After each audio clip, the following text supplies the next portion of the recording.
Obviously, the girl named Kalfa Schneevel had planned to decimate her last moments in her motherland, Salvia, until she was captured by this group, this army of immortals. It is easy to think she got caught at a time like this. When Kalfa is captured by the woman named Ains, she tells her lord, Log, that she has finally caught Kalfa. The lord, Log, asks Kalfa if she is the rumored appraiser Kalfa.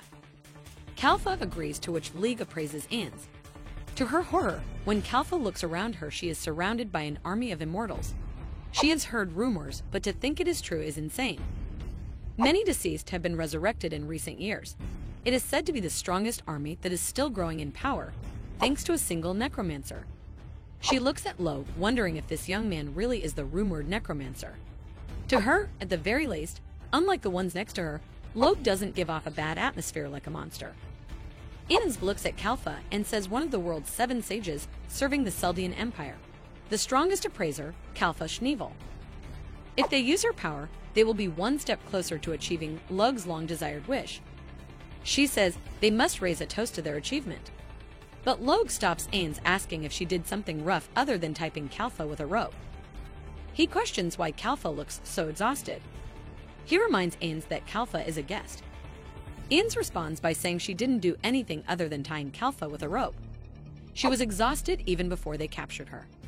The dragon named Nidhogg says he has heard that the Seldian Empire that Kalfa serves is currently being invaded by monsters. The situation got worse and the entire army panicked. They were probably defeated and driven into a corner. Kalfa thinks Nidhogg is right.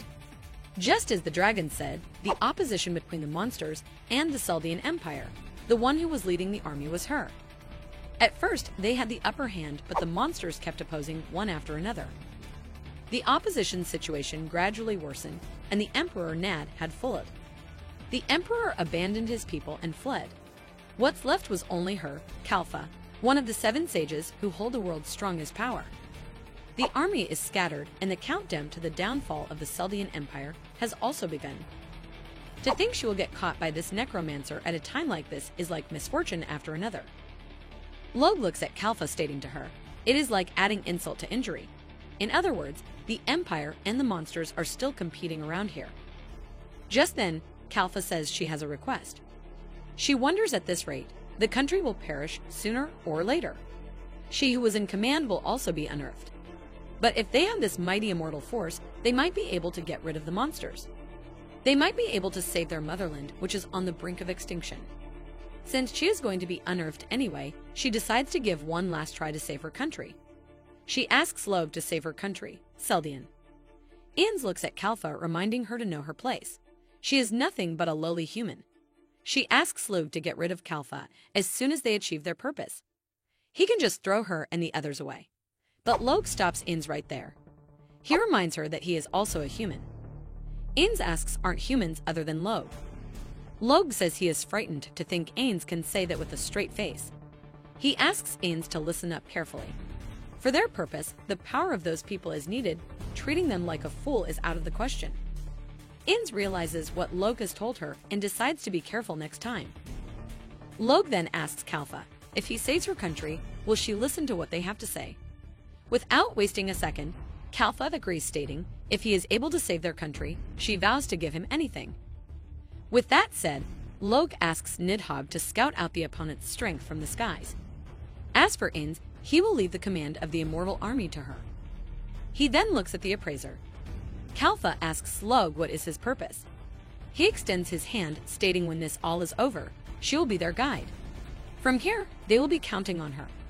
He thanks her from the bottom of his heart. On the other hand, in the Seldian Imperial Army opposition field area, the Seldian army is getting cornered by the monsters. The squad leader says for the sake of their empire, they will not stop defending till the very end. Ains looks at the army situation, worrying about them as the situation has gotten worse. She asks Kalfa if she has the breakdown of the enemy forces. Kalfa agrees and states currently the ones who are invading the Seldian Empire are the 10 goblin kings, each with their own generals. It is a goblin-dominant force. Ains says the goblins are low-leveled E-class monsters. Even if it is Goblin King, it can only reach D rank at most. If the Empire's regular armies were destroyed to that extent, it doesn't add up. At the same time, Nidhogg comes back after surveying the army from the sky. He says the number of soldiers in the Empire seems to be greatly decreasing. Although the armies are led by goblins, something feels off. Even a small number of C-class monster minotaurs joined the army. Ins wonders if the goblins teamed up with the minotaurs. Primarily, it shouldn't be possible for ranking monsters to cooperate with each other. Nidhogg says the Imperial soldiers are being led down a cliff by a horde of goblins. After surrounding the soldiers who were cut off from retreat, he is sure they are going to effectively unearth the soldiers. Logue questions if someone may be pulling the strings from behind. He says if the Imperial soldiers are cornered under the cliff, he wants Ins and Nidhogg to give him a signal. He orders Nidhogg to remain in the sky and wait.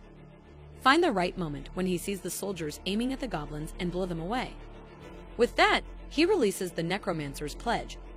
Nidhogg flies off into the sky to keep a check on the environment. Logue then tells Ins that he will leave the extermination of the Minotaurs to her.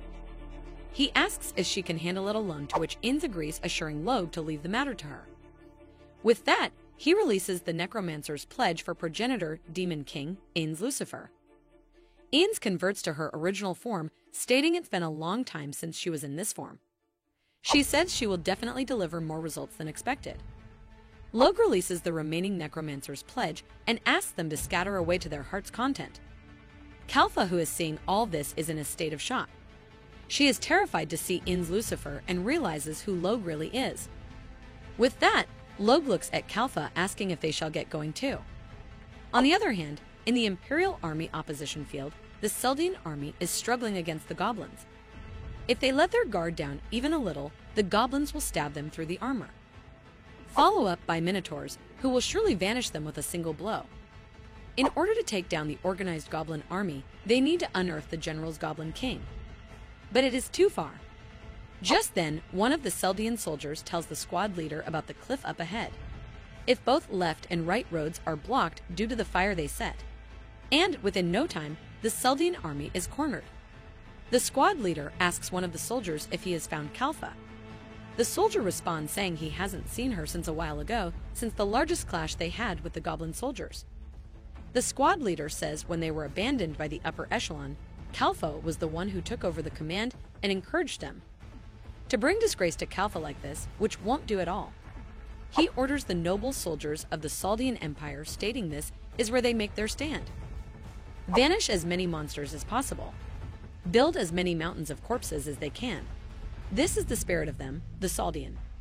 Let's remind these vile monsters who they are messing with. Just then, Ins descends down and Nidhogg comes into view in the sky. The Seldian army is shocked to see a dragon. Ins recommends the Seldian army stay where they are and calls them fools. She uses the magic of destruction and vanishes a bunch of monsters in an instant. She asks the army to be honored for who they are about to witness, his master's amazing performance. And at the same time, the army of zombies comes in, shocking the Seldian army. The zombies begin to unearth the monsters from behind. The Seldian army tries to escape from the siege. Logue comes in and uses his magic of destruction, black hole, and shocking the squad leader. He says there is no way a human could utilize space magic, an incomparable amount of magic. And like that, all the monsters are vanished and removed from the surface of the earth. Shocked, the squad leader questions if they have been saved. Ins tells Logue that she defeated 8 Minotaurs. Nidhogg says he was planning to massacre the goblins with her aim, but the good thing is the rest was taken care of by Logue. Meanwhile, the Seldian army is wondering where they heard of the black-winged lady and the dragon from earlier. The squad leader thanks Logue for his help. He introduces himself with a smile on his face. Logue then introduces himself as Logue Kusel, stating he bears no hostility, and shakes hands with the squad leader. With that, the squad leader is shocked to realize that Logue is a necromancer. The army gets worried after hearing the term necromancer. They say stuff like they don't think, up until now, there's ever been an honorable necromancer. Destroying a country with thousands of immortal armies, vanishing only beautiful women, and creating their own kingdom. Using corpses to inflict extreme cruelty, they are a bunch of crazy people. The squad leader says as he thought it was a taboo occupation. He asks Logue how are they being helped by a necromancer like him. Logue replies saying he is just keeping his promise to the appraiser, Kalfa. Shocked, the squad leader asks if he has heard it right. Just then, Kalfa comes out, stating it should be her turn now. Logue repeats his words, stating if he saves her country, they shall listen to him. He says he has only one purpose. By using the appraiser's ability, he wants her to cover up his occupation, which is a necromancer. Kalfa asks Logue if he is talking about concealment, which is her special skill. Logue agrees, stating it is depressing to always get the kind of reaction similar to just now after all. Kalfa agrees to keep her promise as one of the 7 sages of the world. However, she says she wants to ask about the dragon and the black-winged lady who also comes forward. She says she knows about the giant dragon. It appeared in fairy tales passed down from ancient times in the Seldian Empire, the Dragon King Nidhogg. He says he also knows the lady next to it, the first demon king who once plunged the world into chaos, Ainz Lucifer. She asks if what she knows about Ainz is right. Logue questions Kalfa what will she do if it is true.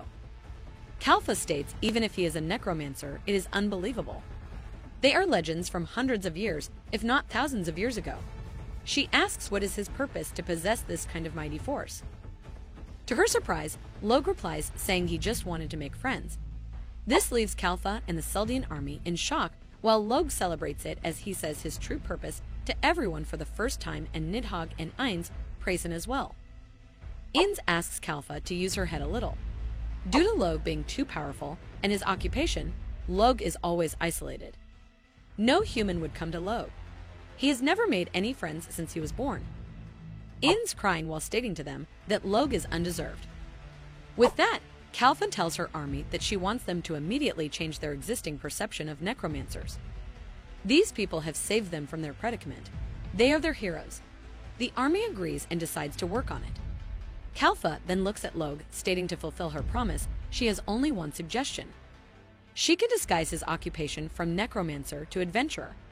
She asks Logue if he would like to be an adventurer in a guild in the Seldian Empire.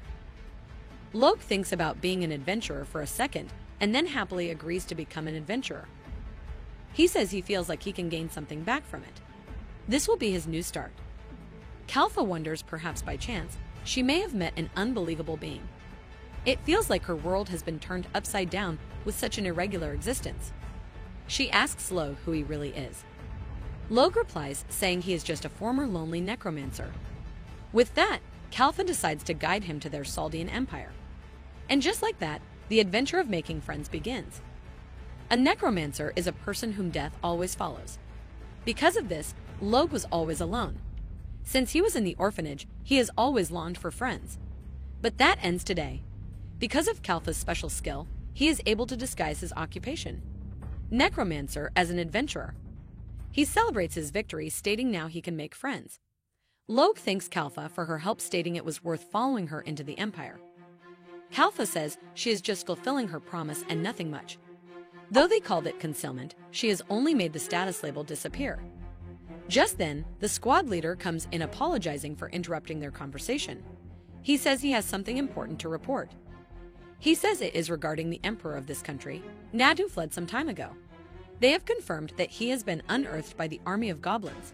In other words, for now, the next head of the empire will be Kalfa, who is presently here. When Kalfa learns about this, the first thing she asks the squad leader is to keep the news of the emperor to himself only, even though the citizens have heard about last night's opposition. Logue comments that it must be hard for Kalfa after hearing the news of the emperor's vanishing. Kalfa responds by saying being the successor to that shameful emperor is something of little significance. She recommends Logue to register as an adventurer at the capital's largest guild after this. There will be an ability test, but she is sure there will be no problem if it is Logue. Ainz interrupts Kalfa, calling her a fool and saying it is already obvious. She will instantly unearth Kalfa if she looks down on Logue. Nidhogg stops Ainz by saying she is too hot-blooded when it comes to matters related to Logue. Logue tells Kalfa that these two are the most trusted as they are his followers. Kalfa asks Nidhogg if he can also be converted into such a form as Ainz. Nidhogg laughs, asking her to try coming close to her. Kalfa asks Logue if she has noticed Ainz and Nidhogg don't vanish like the other immortal armies. Logue replies, saying he has used the art of incarnation on them, shocking Logue. He adds that these two are fully revived, unlike the immortal armies, who are imperfectly revived using reanimation. Shocked, Kalfa almost yells, asking Logue if he is saying he restored the ruined remains. That art of incarnation is not even the 7 sages of the world could accomplish. Logue says it is just one of Necromancer's highest attainable skills. He asks if it is that surprising. Kalfa says it would be necessary to have his skills and magic power to be SSS rank and above. Anyone would have given up against him. Logue says he doesn't quite understand this rank. He himself has never belonged anywhere. Kalfa understands what Logue is saying. He can't check his rank unless he belongs to a guild. For that matter, she thinks it will be quicker for him to get an explanation about that at the Adventurers Guild. Necromancers would be asked to stay away. Logue decides to hurry up and head to the Adventurers Guild. He thanks Kalfa for her help, stating he will never forget this favor. Logue hopes to meet Kalfa again, and then he leaves for the guild. After some time, Logue reaches the guild. He looks a little weird, so Ines asks what's the matter. Logue replies, saying he is a little nervous, since this is the first time he will be seen as a necromancer. Ines encourages Logue, stating there is nothing to worry about. If it is Logue, surely he will be able to make friends. Nidhogg, who is converted into a mini cute dragon, says no matter what happens, he will always be their lord. With that, the 3 enter the Adventurer Guild. A girl nearby welcomes Logue into the Saldian Empire Adventurers Guild, Askeladd. She asks Logue if he is here to take the certification exam for the new adventurer. Excited, Logue agrees, stating since adventurer came out on his occupation certification. This shocks everyone in the guild, who gets a little surprised when they hear Logue speaking so confidently. Just then, a guy named Lagurdo stands up, telling Logue that if he is too confident, people here would be taken aback by his mannerism. He would be given a job specialty soon. Confused, Logue asks the Lagurdo what he means by that. Lagurdo shows Logue his status and introduces himself. He says when someone is affiliated with a guild, a new element would be added to this. He says that's the gist of it. Because he has more physical and muscular strength compared to others, he has an aptitude for swordsman as his job specialty. Other examples would be people who excel in magic would become magicians, while thieves for people with agility. Like this, each person is assigned a job specialty. Saddened, Logue asks if this means he who is only an adventurer doesn't excel in any ability overall. Lagurdo replies, saying if Logue does the guild's request diligently, he may even get a job specialty that he is good at. He says his dream is to become an SS rank ability user someday. Logue asks about this SS rank, to which Lagurdo replies, saying in this country, Kalfa has an SS rank in intelligence. SS rank is considered the strongest existence among mankind, comparable to those even sages of the world.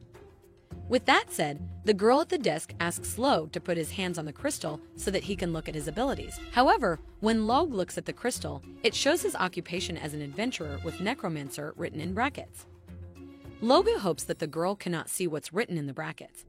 The girl, on the other hand, is shocked to see his points, which are 99 core, 9 latch, 99,999, and has the physical and muscular strength of an SSS rank, and defense, agility, magic, and intelligence are also SSS ranked.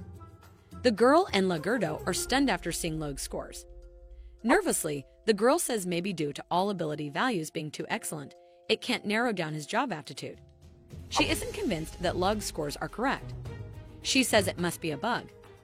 Such numerical values shouldn't be possible. Although she never had a bug before, she still insists on it being a bug. Ines interrupts them, stating this is foolish to say that the crystal has a bug. Logue has time and time stopped their followers' wild rampage. Of course, that number is justified. Even when he tried to conquer the world, he was defeated countless times. Lagurdo is too excited to hear Logue's rank. But just then, a guy named Gran comes in, asking everyone to stop being so excited over a person before the promotion exam, since no one has seen an SSS rank. The girl says she doesn't know what kind of trick Logue used to alter the crystal. Did he use status concealment or tampering? Gran says they will find out what Logue is capable of. He asks Logue to do his best to make sure his disguise doesn't come off. Awkward, Nidhogg says that old and really said stuff that is painful. Lagurdo tells Logue that Gran is taking the A rank promotion exam for the second time. Just then, another guy interrupts them, asking if it's their time to take the exam too. With that, Lagurdo leaves, hoping to talk again with Logue. Angry, Ines tells Logue that the guy, Gran, who insulted him by saying he is a scam, deserves to vanish 1,000 times. Logue asks her to calm down while wondering if it is better to get familiar with it. It is much better than being feared. First, he will get acknowledged as an adventurer, and after that, he will make friends. Ins asks if it is fine to not be friends with people who say bad things about Logue. She has to apologize for her impoliteness when Logue looks at her with concern. At the guild exam venue, Delaware Valley, everyone is welcomed and thanked by the examiner for their hard work. She decides to discuss the content of the exam. For that, she comes forward to explain things. Surprised, the examiner turns out to be none other than Kalfa. Gran asks Kalfa what a great lady like her is doing in a place like this. Kalfa explains that due to the monster's opposition the other day, she was fully aware of the lack of military strength in this country.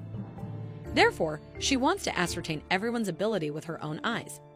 She asks if anyone has any complaints, to which everyone remains silent. So Kalfa decides to move on. She explains that this time, they have one group taking the Adventurer Certification exam and two groups taking a promotion exam. First, Group 1, Logue Kusol. The second group, a C-class team led by Lagurdo Sefin, dreads fire.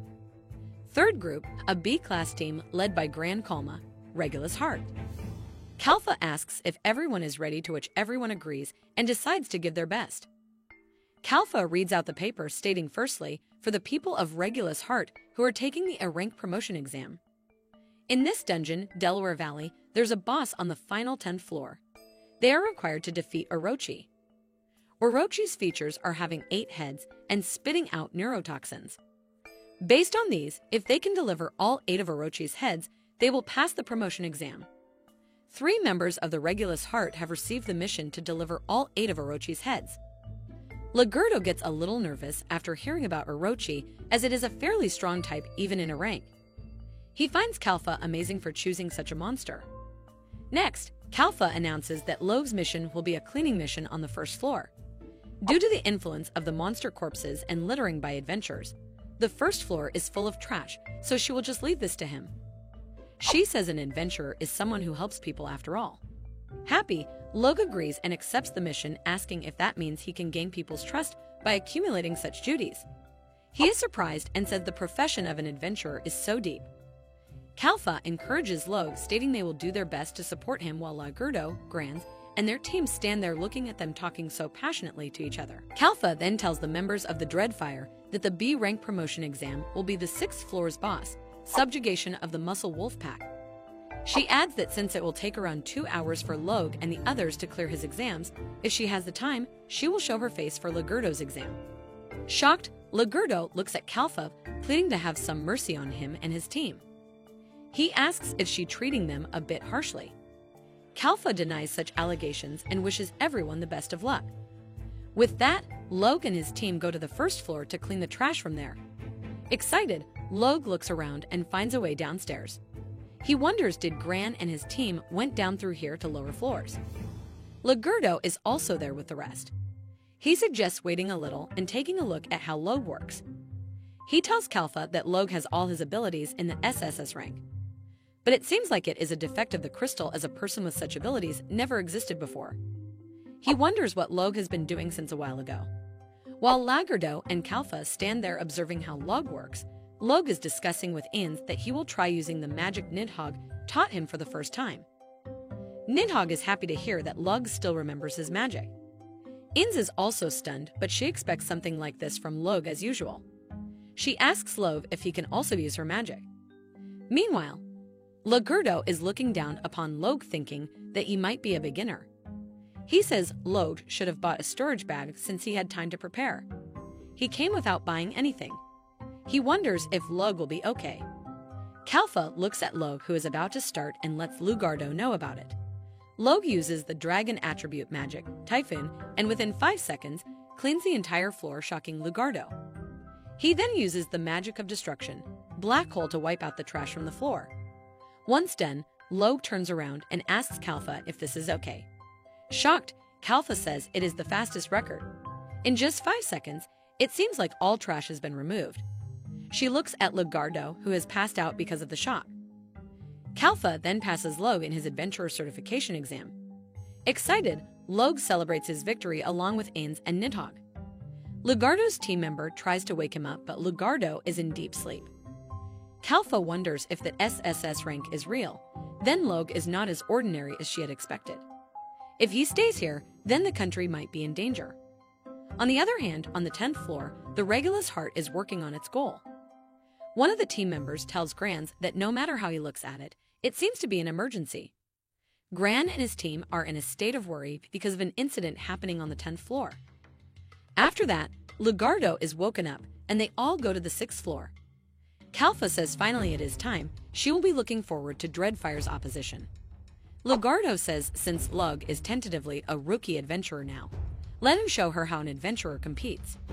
Lug agrees to see how Lugardo works. And like that, Lugardo has to face the monster's king.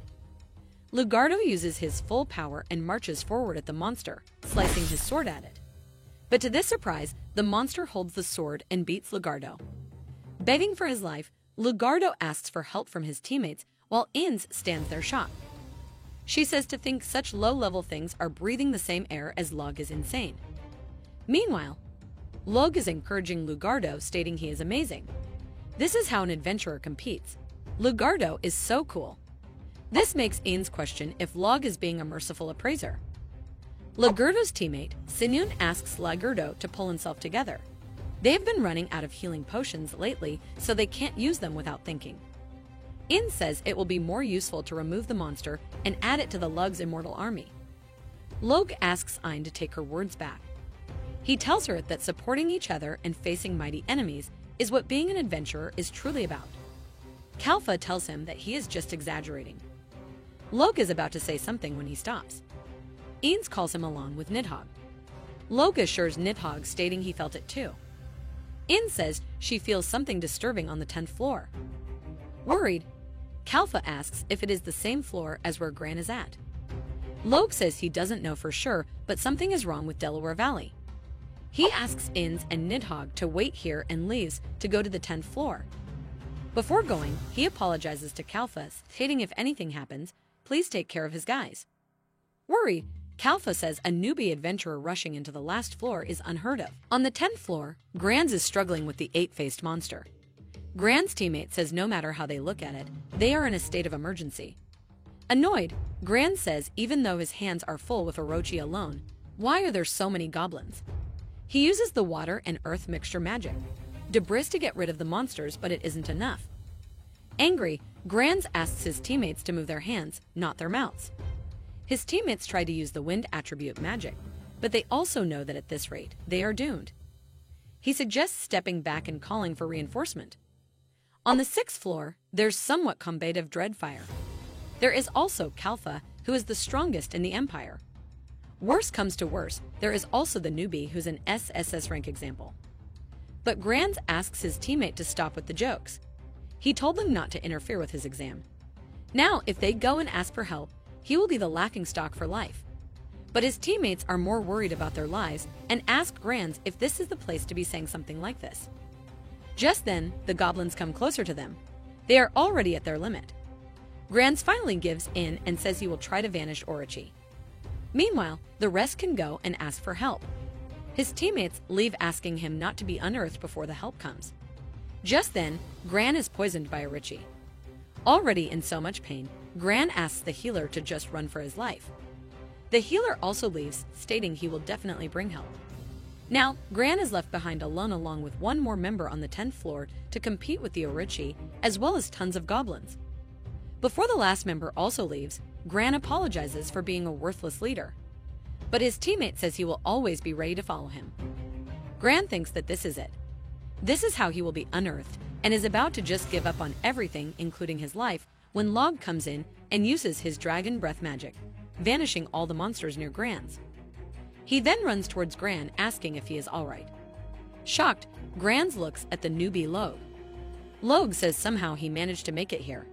Grans asks Logue why is he here. Logue replies, saying he was watching everyone from Dreadfire after finishing his cleaning mission on the 1st floor. And then he felt something strange from down below, so he came running. Gran asks if the magic from earlier was his. Logue agrees, but also adds that his healing magic is pretty limited because he has never been seriously injured up until now. If he knew this was the case, he should have learned more about healing techniques. Granz tells Lo that he has him thanking him for his life. He was a great help just by saving them from the mess. Granz says when they get back, he will buy Lo Gale until he vanishes. It will be hard for him to get promoted since he couldn't deal with the irregularities, but he will tell Kalfa everything without hiding it. Logue thinks thank goodness he made it in time for Gran's predicament. However, it isn't over yet. Logue uses the magic of destruction and subsidence. Shocked, Gran says if one thinks about it, this is the 10th floor, the deepest part of the valley. By right, there shouldn't be anything down. But to his surprise and Logue's suspicion, the existence of the 11th floor has been confirmed. Shocked, the members of the Regulus Heart say it is unheard of to have an 11th floor in here. They all go down to the 11th floor to check it out. Logue says this space is not something that was formed naturally. It is clear that this space is man-made. Just then, Granz finds an adventurer's sword. Logue looks at Granz asking if something comes into his mind. Granz says in the last 6 months, 2 parties have gone missing in this valley. They are most likely wiped out. Normally, when someone is in crisis, 1 or 2 people will be sent to call for reinforcement. Still, if swords are all that's left, it is possible that no one was left. Confused, Logue wonders what is going on here. Just then, Kalfa and the rest come in while looking for Logue. They came down as soon as the exam was over. Kalfa looks down questioning what is this hole. She bends down to find Logue thinking something. Logue wonders why he has a bad feeling about it. Granz interrupts him once more when he finds something that looks like a helmet that turns out to be a soldier armor with Saldia Empire's imperial crest. He guesses they belong to the imperial soldiers. He asks Kalfa what is happening in this country. 2 parties are missing in a short span of time. Goblins outbreak and raids that should originally be impossible. Yet the guild's monster subjugation requests are decreasing. Saikun says he can't get his hands on the healing potion as well. Gran says they have maintained a non-interference connection with each other up until now. But at this rate, even the adventurers can't keep quiet about this. In the first place, they probably can't call this situation an adventure anymore. Shocked, Logue asks if that means he can't be an adventurer in this country right now. Kalfa looks at Logue, wondering about everything that is happening in the country, everything she has begun to notice, and she is worried is because of Logue. She tells Granz that whatever is happening in this country, in the name of the Saldia Empire, she shall give a full explanation.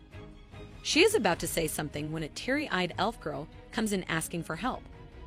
The 11th floor shouldn't even exist in the exam venue. There they met that white-skinned girl with pointed ears, the elf. Shocked, Alpha wonders why is this elf kid in such a place. Logue goes to check on her and asks if she is okay. He tells the elf that they are just some adventurers passing by. In says that the elf clan is a race that is mainly skilled in healing magic. They are targeted for their skills and cuteness. They continued to be traded as slaves until they were on the verge of extinction. Terrified, Kalfa asks Inns not to bring stories from the past. She says contracts are being signed on a village-by-village basis here in the Saldia Empire, giving citizenship, land, and food staple seeds to those who wished for it. Hence, food, clothing, and shelter are guaranteed. The elf kid asks Logue to help her and her fellow elves in the village. Kalfa is shocked to know there is a village in the dungeon, while Logue asks the elf if her village is nearby. The elf agrees, saying everyone originally lived in a place with many forests around the east of the empire. But since a few months ago, nearby villages were attacked by monsters one after another. And then her town too was burnt.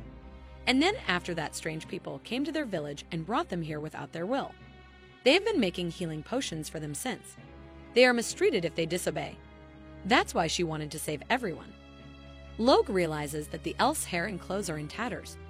He praises the elf, Mikula, for doing a good job running away. He says she must be scared right now.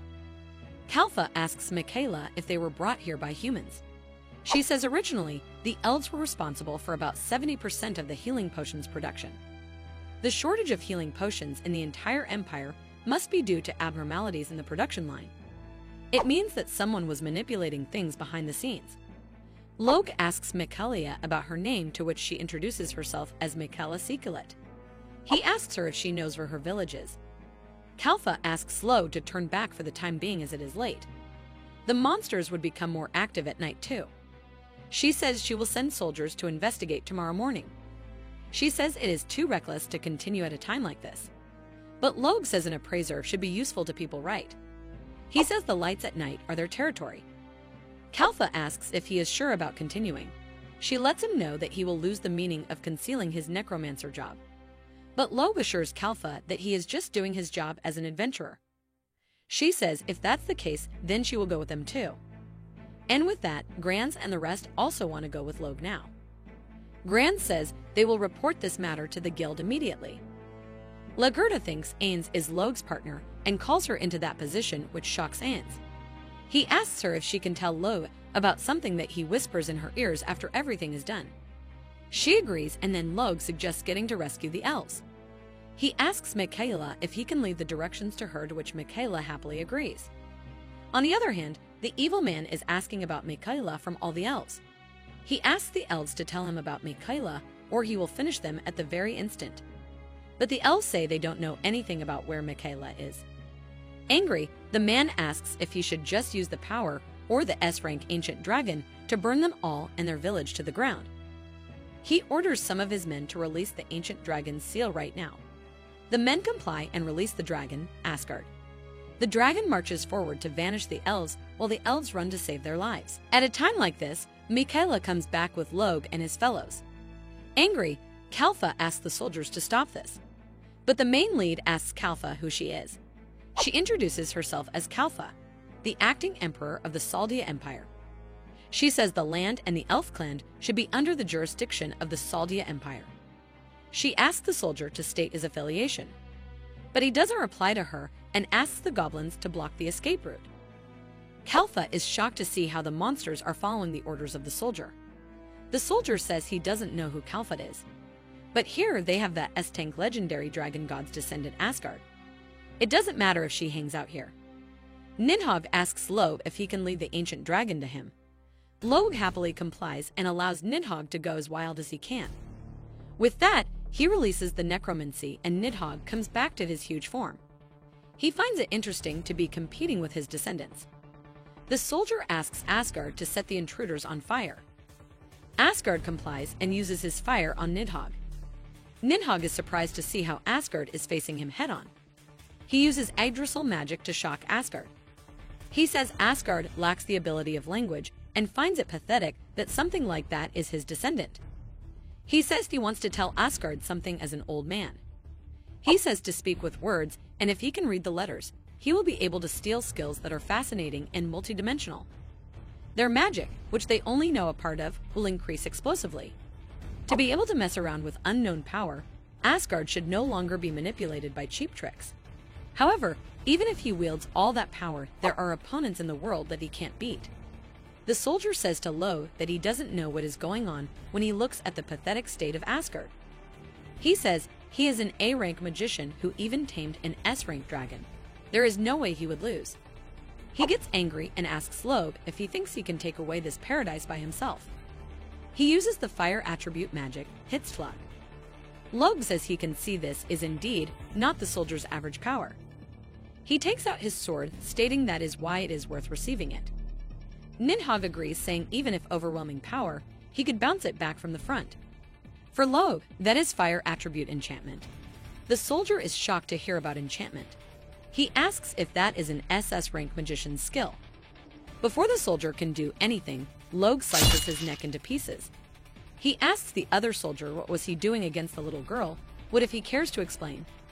Nidhogg also uses his fire magic on Asgard, and within no time, unearths Asgard for good. Nidhogg says when there is someone who can't win no matter what, as he thought, to be in Logue's bosom is to continue to study with him. To him, Logue is the reason for his success.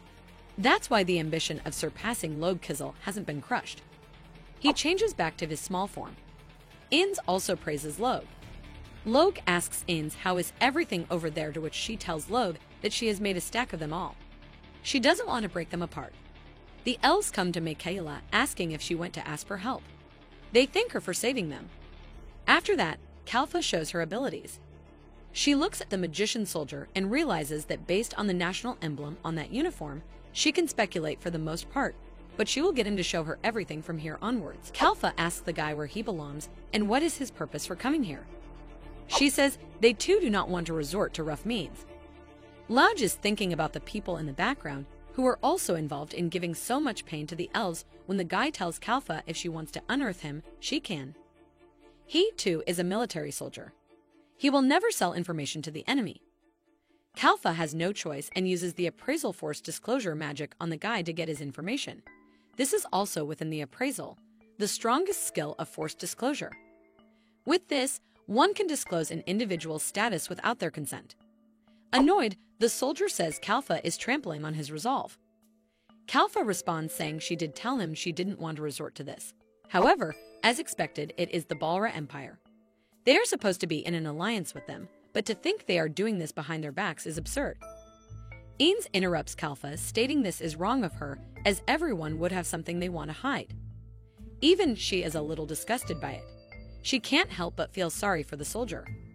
Kalfa says she had no choice but to do it. Louge says he has heard of the Balra Empire. He is pretty sure that they are a magic powerhouse. Kalfa agrees, stating one of the world's 7 sages that SS rank magician stands at the top over there. It is probably the result of focusing solely on increasing the magical power. Ian says it doesn't matter if they have the 7 sages of the world and whatnot. Nothing is meaningful if they don't have Logue. Kalfa says she is embarrassed to say this to Ains, the progenitor demon king, but originally, since the elites from each country gathered and defeated the demons, they came to be called as such. And finally, she, as an appraiser, is a non-combatant. The vanguard swordsman and beast warrior, the middle guard's sniper and magician, the rear guard's healer and dragon knight. Ains thinks about this a little, then says there was a time a few years ago when the monsters were on a rampage, wasn't there?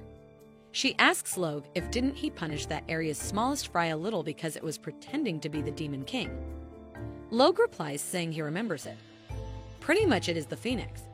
He guesses they didn't learn their lesson and went on rampaging in other countries. Shocked, Kalfa questions if that means they were able to win against the monsters, was it all because Logue has weakened them? She tries to change the topic by saying the people from the Balra Empire will be kept in the cathedral. That, and for making him all feel very frightened, Kalfa apologizes to the elves. She deeply apologizes as the acting emperor of the Saldia Empire. The elves ask Kalfa to lift her head up as it was she who helped them when they couldn't do anything. They say they will surely be in their country. Kalfa asks if the Balra Empire has taken others, to which the elf agrees, stating they did it through the magic circle. When Kalfa looks at the circle, she is shocked. The circle is none other than the teleportation magic circle, which is considered to be a very advanced thing. The elf says they did it for them so that they could steal the production technology of healing potions. Logue looks at the magical circle, stating this isn't something that can be handled by the likes of Jalad. He questions if so much effort was made only for the healing potions. Kalfa says the destination should be the Balra Empire, even though Jalad won't admit it. This has become a highly political issue. They can't pressure too deeply now that the country is in turmoil. Logue says at this rate, the elves might be captured again. He asks Kalfa if he can seal the magic circle for now. Kalfa asks if such a thing is even possible, to which Logue agrees. So Kalfa requests him to seal the magic circle. So Logue uses the sealing magic purification. After that, Kalfa announces that the Imperial soldiers will protect everyone as soon as they arrive. She asks them to wait here a little longer. With that, Logue leaves the village after bidding farewell to Mikaela and asking her to live a happy life. Once they are out of the village, Ains tells Logue that she has a message from Lagurdo. He had asked him to come to Ascalon as soon as he was, and something about it being an order from his senior. Excited, Logue says he stepped on Lagurdo a little, but he got an order from a senior. He wonders what it is. Maybe he will get chastised for being the cheeky junior, or maybe he will be used as a gopher and carry his senior's things around. But he is sure that this is the best part, for it is the essence of hierarchical connections. Nidhogg says Logue's image of an adventurer is a bit distorted, and they laugh a little about it. Logue decides to go back immediately along with Ains and Nidhogg, leaving Kalfa behind. Once they leave, the squad leader comes in, stating he rushed over after being contacted by Regulus Hart.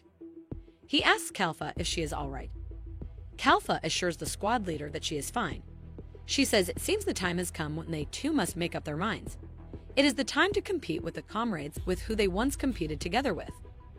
On the other hand, when Logue reaches the Ascalon, its lights are all out. Nidhogg says it seems that there are signs of people. But Logue enters the Ascalon, stating orders from the senior are absolute. Ines tries to stop him, but Logue doesn't listen. As he enters the Ascalon, everyone celebrates and congratulates Logue for becoming an adventurer and passing the adventurer exam. Before Logue can digest what is happening, Lagurdo throws a glass of water on him. He then thanks Ines for delivering his message. He says this is Ascalon's famous newcomer's welcome party. Since Logue has become this guild's adventurer, he wants to give him at least this much of a blessing. Nidhogg looks at Lagurdo, stating to give blessing to their lord. Isn't Lagurdo such a pretty nice fellow? Ines agrees, stating she feels a bit lonely, but it's been a long time since Logue was happy like that. Until now, Logue has led them for a long time. Nidhogg laughs, stating Logue is sometimes strict with them, kind enough to protect them himself. But Ines interrupts, stating Logue does so much even though they are just servants. Logue was always alone. In order to survive while getting injured, he resorts to forbidden powers. Therefore, she always wished for Logue's happiness that someday, the day will come when he can smile from the bottom of his heart. She looks at Logue smiling with people in the Ascala and says she feels like that day has finally arrived. She can't help but sincerely thank them for this. Lagurdo and Granz ask Logue to come to them. Logue complies with the request, and then Granz and Lagurdo, along with the rest, ask Logue to eat and drink as much as he can. Logue stops just then, which makes Lagurdo ask what's wrong. Logue replies, saying he has never had anyone congratulate him like this before. Lagurdo tells Logue that he is the leading man for today. He is already a member of the guild and asks Logue to have some confidence. Grant apologies to Logue for what happened in the afternoon. Logue replies, saying he is just glad Granz is safe. Lagurdo interrupts them, pointing out that they have become friends. Annoyed, Granz makes Lagurdo move, who is already drunk. This is the first time Logue has experienced having comrades. He wonders if they would be counted as friends. Just then, a small girl calls Logue from behind. It turns out to be Michaela. She says these people helped her a while ago. Logue asks her why is she here, to which Michaela asks Logue to let her join his party. She apologizes for following him on her accord. She was moved by how Logue and the others helped people without hesitation. She just couldn't stand still no matter what. Michaela says she also wants to help others with her own strength. She wishes she could return the favor even just a little to Logue and the others. Touched by her efforts, Logue embraces Michaela's head, stating it is fine with him. To come all the way here alone, as expected, Michaela is amazing. He Nidhogg and trust his back if it's to a string child like her. That's why it is not a problem. He says, for now, she can sit down together and enjoy. They can talk about it later. He asks, isn't that what comrades is for? Stunned, Michaela stands there silently. Worried, Logue asks her what's wrong. Michaela thanked him for stating she didn't think she would be accepted so quickly. She was pleased to make his acquaintance. On the other hand, the squad leader comes in to inform the Balra Empire's emperor that they have lost contact with Jalat. They are also unable to use the teleportation magic. They are wondering if the magic circle has been sealed as well. He questions what should they do. The emperor asks the squad leader to leave it as it is just a test. It is not a big deal. However, to seal the teleportation magic circle, she wonders who did it.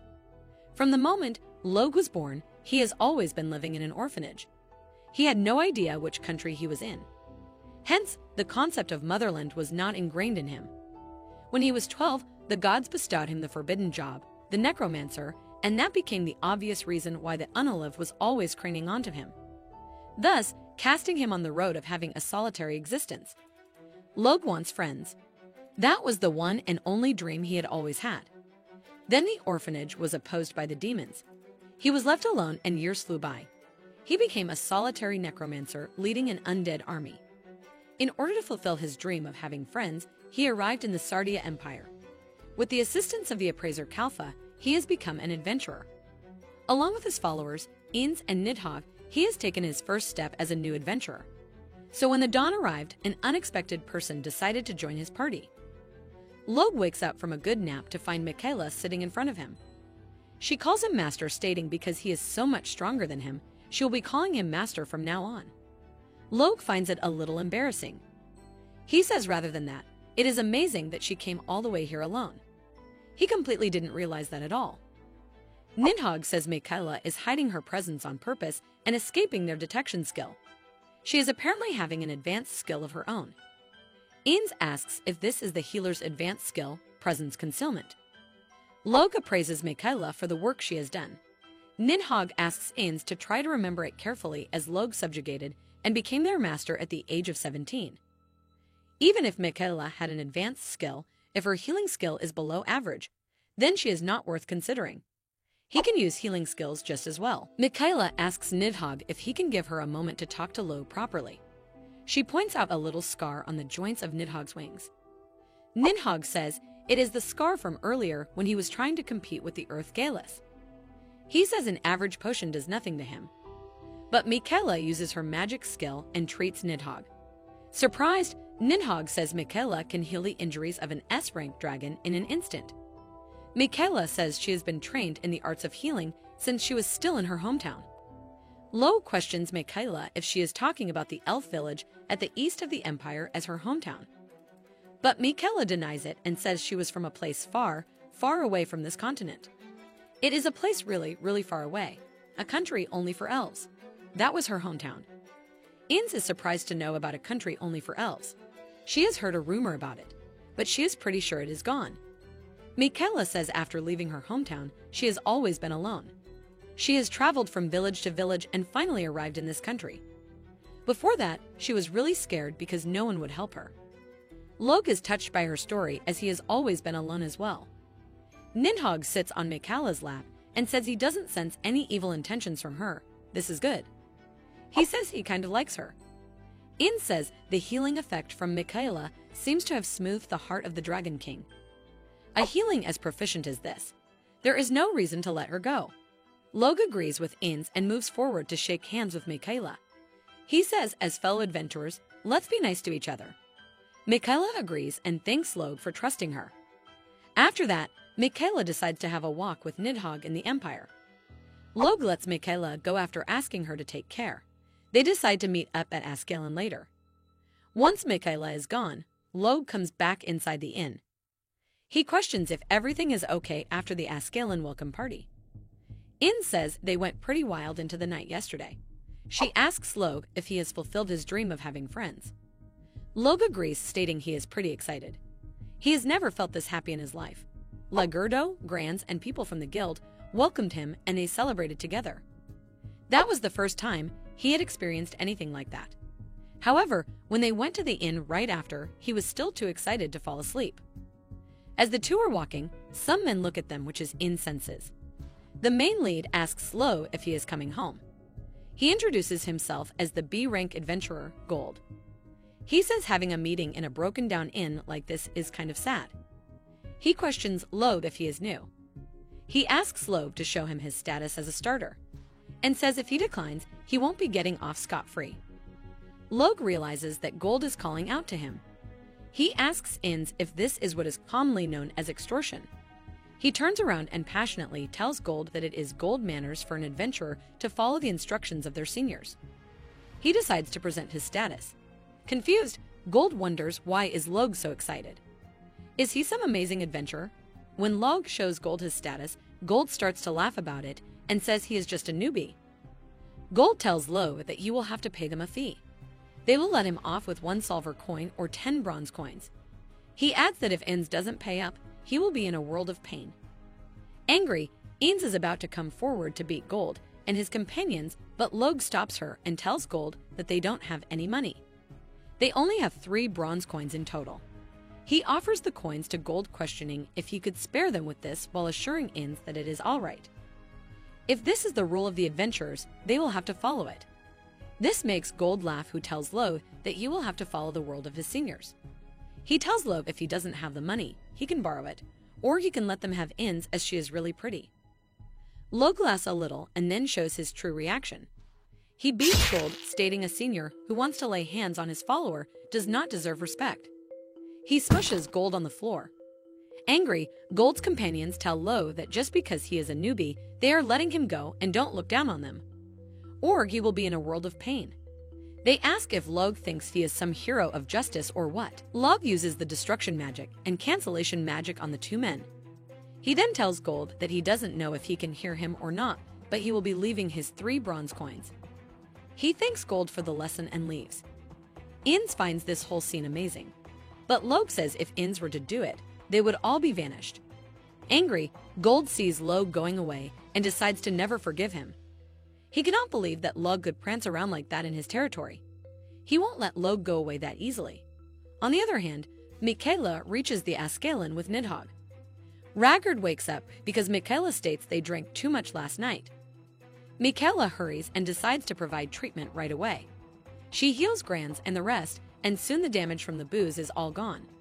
She tells Raggard that she removed the hangover, and asks them to be careful next time. Grans asks Michaela who she is. Just then, Logue enters Ascalon and Michaela gets excited to see him and calls him master in front of everyone. One says it feels like rotten eggs in here, while Nidhogg says he feels like he can burn it all. Raggard asks Logue if Michaela is the kid from yesterday, to which Logue agrees. He states he seems to have obtained a disciple. He introduced Raggard and Grans as his seniors to Michaela and asked her to greet them properly. Michaela greets Raggard while introducing herself as Logue's ace disciple. Raggard is also happy to see her again and hopes they get along. He introduces himself as Raggard and Grans behind him. Logue tells Raggard that he is here to take on request as an adventurer. Grans says they are Raggard's instructor, so he can lead that to them. Raggard suggests checking out the requests they have available with the reception first lady. With that, Raggard calls the receptionist, who turns out to be an old lady. The receptionist greets Logue and says she heard he will be starting from the G rank. She hands him over the request form for the G ranks. Logue sees the form, which is a request for extermination of slimes in the Great Gora Forest. He finds the request easy and decides to go with it. This is his new beginning. He asks Grans and Raggard to take good care of him. He will do his best with all his heart to catch up with both of them. Raggard tells Logue that he will catch up to them soon enough, though. To be honest, Logue has already overtaken them. With that, Logue leaves the Ascalon, stating he will work hard. The receptionist bids them bye and lays her head on the desk, thinking they are very energetic even after what happened yesterday. Just then, she sees a page, and when she looks at it, she panics. The request form for Logue has 2 pages. The page asks the adventurer to be aware of the red and white S+ ranked dragons in the midst of their hibernation. The receptionist thinks that as long as Logue doesn't use any large-scale magic, there isn't any risk of the dragons waking up from hibernation. She guesses it won't be an issue. On the other hand, Michaela uses the fire affinity magic Floruda in the Sardia Empire, northwest sector of Grand Forest Gora. She uses this magic to get rid of the slimes. This is Logue's first request as a new adventurer, slime extermination. For that, he traveled to the Grand Forest, Gora, along with the mentors, Raggard and Grans, as well as his new teammate, Michaela, the healer. Raggard tells Logue that slimes have enzymes in their bodies that absorb nutrients from their surroundings. In other words, there are the decomposers of the forest. He says it is really hot.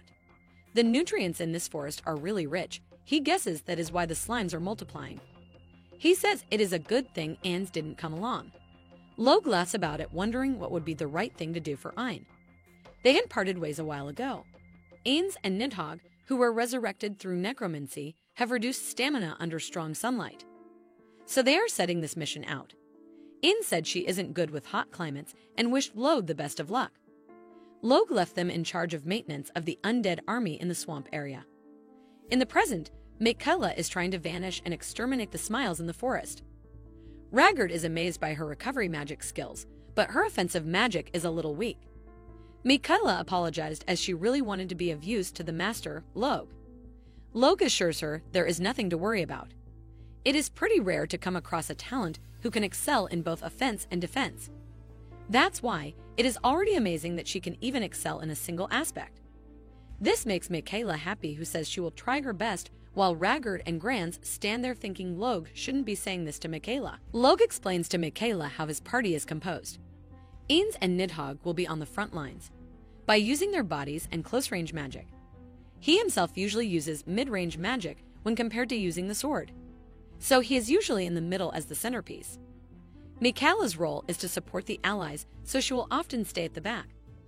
He asks Michaela in this formation, who would the enemy aim for the most? Michaela thinks a little, so Logue asks her again, who would the enemies go for, who could give them an advantage if defeated first? Michaela realizes it and says it will be her. She says if that is the case, the first thing she should master isn't aiming but defense, to which Logue agrees. He tells her that she got the answer right. That's why she doesn't have to rush things. He suggests choosing a mission that requires defense magic the next time. Gran asks if that's the case, shall they go for the golem extermination this afternoon? Rugard finds it a good idea. He says if it is about defense, it is their time to shine. A frontline job like a swordsman learns how to defend themselves before anything else. In that case, he could offer some good advice. He decides to take care of everything here. Just then, Logue asks Rugard if he can lend him his sword for a moment. Rugard agrees and tells Logue the sword has nothing amazing, but Logue says it is fine, as any long sword would do the work.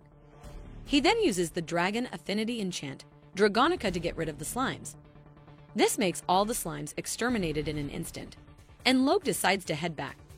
Shocked, Ragard asks Logue wasn't an enchantment, to which Logue agrees. Excited, Ragard asks Logue to teach him the magic he just used. Does he ask wasn't that an S-rank level magic? The flower magic of the adventurer.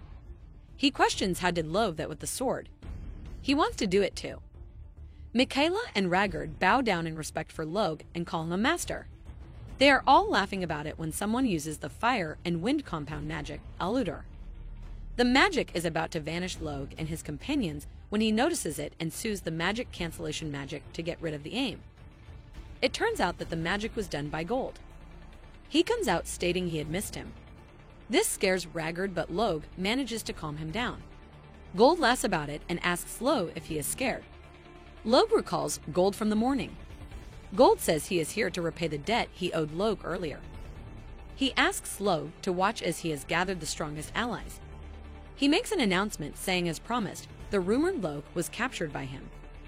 Just then, everyone was shocked when they saw a white and a red dragon coming out of nowhere into the sky. They take Gold in their mouth, who cries like a baby. His companions question why is there a dragon here. The other says they don't know about it, but they have to report it to Void. Logue questions Void Gold's companions and says they are going to defeat the dragon right here. Gold asks them to wait as he is still in the dragon's mouth. He begs them to at least do whatever they want after saving him. Shocked, Ragard questions if they are really planning on releasing that crazy amount of magic power all at once. Michaela tells Logue that the method the Gold people are using is really bad. With that, Logue leaves Michaela with Ragard and comes forward. Worried, Grans questions Logue if he is really going to face a dragon. Logue asks Grans to take care of Michaela for now. Worried, Grans calls Logue so that he can come back, but it is too late. On the other hand, the hooded men complete the high-ranking group magic, Handling Hammer.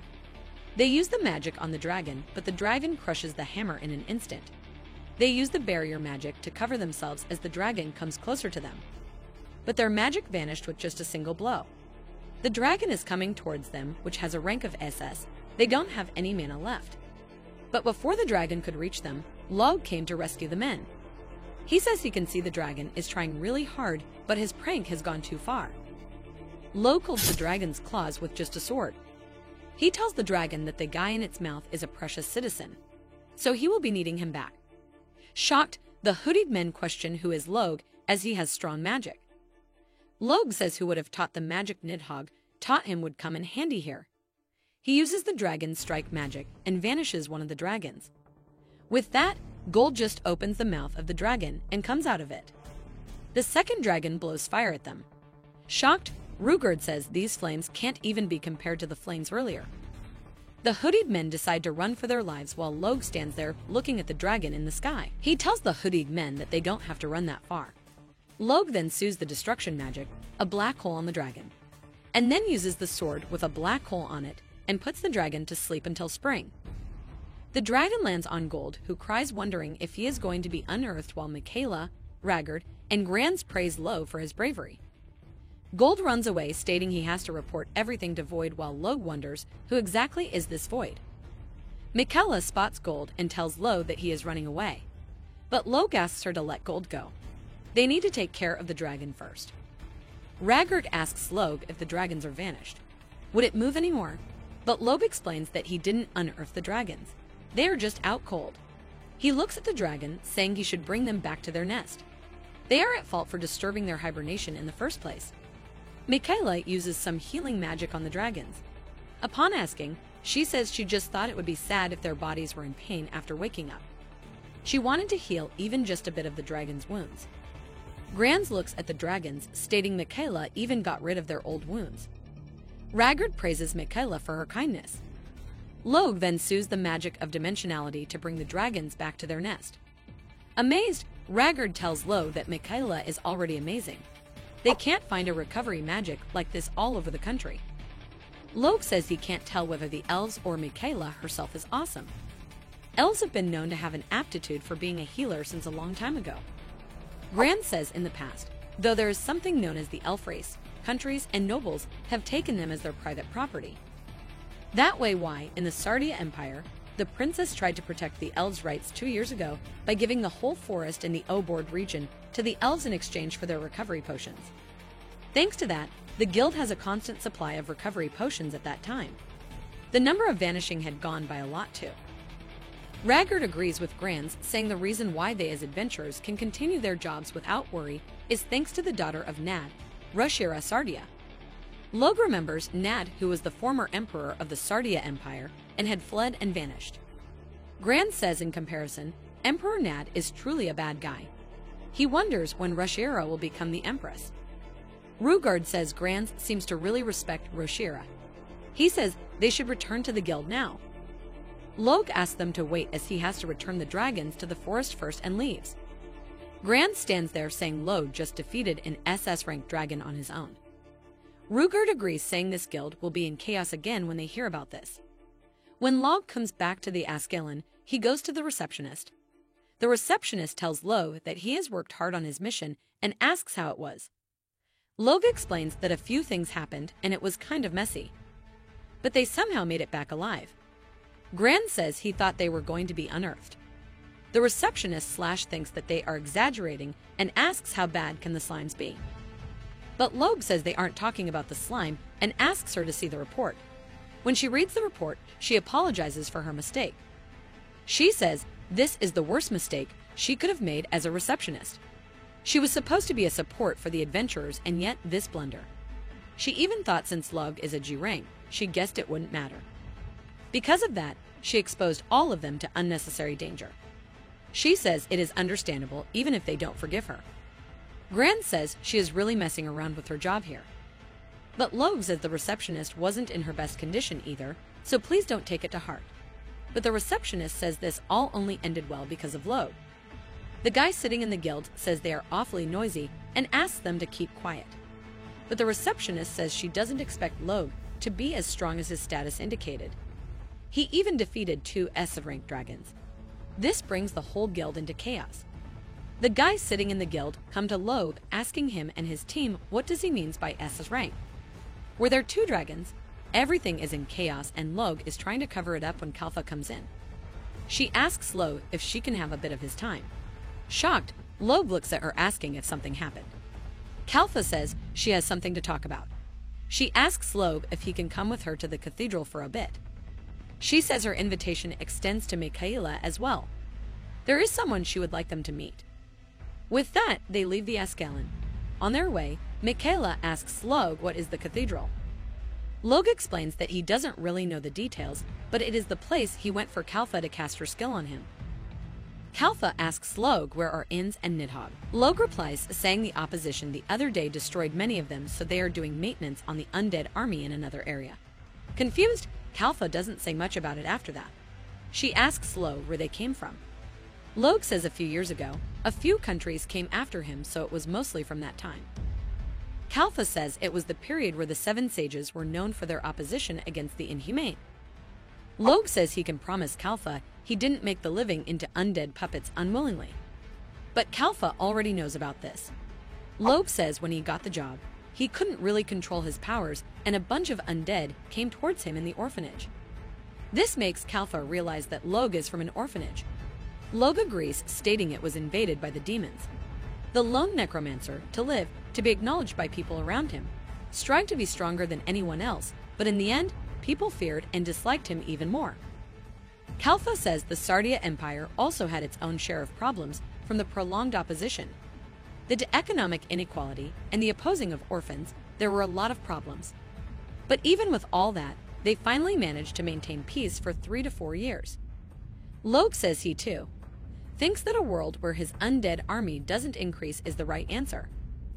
Kalfa says it will be all right as the Sardia Empire is moving on. When they reach the cathedral, Kalfa tells Logue that the person he will meet now is the person who will advance the empire. They enter a huge hall that amazes Michaela. Kalfa says the royal princess, Rushiera, doesn't show herself in front of people often. However, as Nad has departed from his duties, she can no longer stay hidden from the public eye. They come forward and Kalfa bows down to the future empress, stating she has brought Logue and another whom she has brought by her own judgment. Rushiera assures Kalfa that it is all right and asks Logue if he is the one whom they refer to as Logue. Kalfa introduces Michaela and Logue to the royal princess of the Sardia Empire, Rushiera Sardia, who shockingly turns out to be an elf. Logue is surprised by Rushiera being an elf. Rushiera greets Logue and Michaela, stating they met thanks to the guidance of the stars. Surely she will foster a long-term connection between them. Pleased to make their acquaintance. Logue asks Kalfa about Rushiera. Kalfa explains that in terms of lineage, she is indeed the biological child of former Emperor Nad. Rushiera asks Kalfa not to pay any heed as she has no respect for that guy, be it as a person or as a parent. Kalfa says this is also the result of the extremely foolish actions of the former emperor that led to a series of commotions worsening. At that time, His Majesty Nad often kept beautiful elf women from all over the place to serve him. Rushiela was born as a result of those people, one of their many children. Even after that, the number of beautiful women kept increasing each time she had an audience with His Majesty. She didn't know it at that time, but it seems that they also corralled elves from villages within their territory in the end. The former emperor probably concealed the fact that the elf village was lost in order to prevent it from being exposed. Rushiela says the resulting shorting of healing potions was also left unattended. They probably had no way of knowing about the existence of an elf village in the deepest part of the dungeon. So the inhumane acts committed there were also the cause of this. Rushiela bows down in front of Michaela and apologizes to the elves on behalf of the former emperor. She is truly sorry for what happened. It must have been very painful for Michaela. Shocked, Michaela says that has nothing to do with Rushiela and asks her to raise her head. Michaela says everyone in the village said that elves and humans shouldn't be together. Rushiela agrees, saying originally, interspecies breeding often causes some kind of problems since it is rare for individuals to develop normally. Confused, Michaela and Logue look at each other, which makes Kalfa laugh a little. She explains that in rare cases, children who develop normally often possess amazing power like Luciela a Rushiela. Luciela asks Kalfa to stop it as her astrology is but an insignificant skill. Logue asks about astrology as he has never heard of it. Luciela says it is normal that he hasn't heard of it, as it is a minor skill that is used by very few people. She shows him how astrology works while asking him to look at the movement of the stars in the sky and interpret it. Taking actual action regarding it, rather than on an individual level, this allows them to know the course of a city or country. Perhaps it is a skill for rulers. She says it is just that the flow of the stars hasn't been calm lately. For an unwelcome situation to occur soon, there is no mistaking it. Just then, a guy comes out of nowhere which turns out to be Void. He asks Luciela how she is doing out of the blue. Kalfa asks Void what is he doing here. She reminds him that deploying a teleporting magic circle within another country's territory is a violation of the Union regulations. Void reminds Kalfa that Nad Saldia has allowed the Balra Empire to deploy a magic circle within the Imperial territory. Kalfa says she has never heard of such nonsense. Luciela bows down in respect to Void and apologizes on behalf of Kalfa. She says a while ago, when small-scale opposition against monsters was happening frequently, her father, who was only thinking about self-preservation, sought Balra Empire for help. Void asks Kalfa not to be so hostile as they are also comrades who oppose together as the Seven Sages. Logue realizes who Void is while Michaela is thinking about Void's red hair. Kalfa asks Void to stop joking around and asks him what makes him come all the way here. Void says, first of all, there is that thing with that magician named Jalat Farlu. It seems that he has acted on his own and caused trouble for them. So he wants to apologize for that. Kalfa asks Void if he means Jalat acted all on his own, to which Void agrees. He asks if will she leave Jalat's treatment to them. Kalfa says the matter is under the jurisdiction of the Empire now. Extraterritorial jurisdiction will not be recognized. Void turns around saying he will leave it to her then. He is about to leave when Lucella says, it seems Void was here for something else. Void turns around and gives a scroll to Logue stating the International Guild Federation has recommended him as an SSS rank adventurer. This shocks Kalfa as well as Lucella. Logue reads the scroll and asks if the title of Dragon Slayer is given to him because of today's subjugation of the red and white dragons. Kalfa says even if that is the case, this is all too fast. Lucella asks Void why is he, as SS rank, making such a sudden proposal. Void replies saying he definitely rushed, but there is a huge reason for this. It is only a rumor, but there was a commotion about the return of the progenitor demon king who is said to have perished over 1,000 years ago. It seems that some demons are gathering their forces. Logue and Kalfa try to act cool as if they don't know anything at the time. Void says the demons that are located in the northwestern part of the continent are a collection of powerful S-rank enemies. Currently, there is no country that has the military strength to oppose it. Hence, before this develops into a new human-demon opposition, he would like to request Logue to subjugate it as a part of the SSS rank certification examination. Logue says if he can help, he would be happy to do it. He thinks he would have to deal with Ains. Void is happy to hear that and decides to leave a copy of the scroll for Logue. He then decides to leave as Kalfa isn't that fond of him. The two bid each other and Void leaves. After that, Lucella asks Kalfa to calm down. Kalfa asks Logue to be very careful with Void.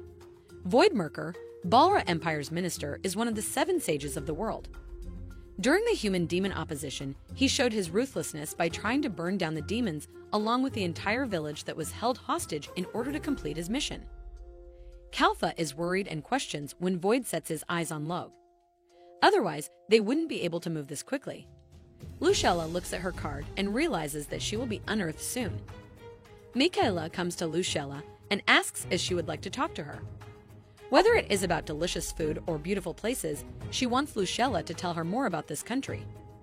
With that, the two elves talk about the country and have a good time. Logue looks at Michaela and Lucella and smiles. He now realizes and understands why Kalfa brought Michaela along. Kalfa says she is sure this is what Lucella needs. She says she will stay with both of them. And Logue decides to return to where Inns and the others are stopping by to greet Lagurdo and the gang. When Logue reaches the Ascalon, he is shocked. He questions if everybody is out. A girl tells Logue that they suddenly received a large amount of monster subjugation requests just now. But they are all D rank requests, so it is no big deal. She asks if Logue will be joining them too. But Logue denies the request, stating there is a place he has to go to. He asks the girl if she can send his regards to Lugardo and the others. He leaves after thinking everyone will be okay since Kranz is also there.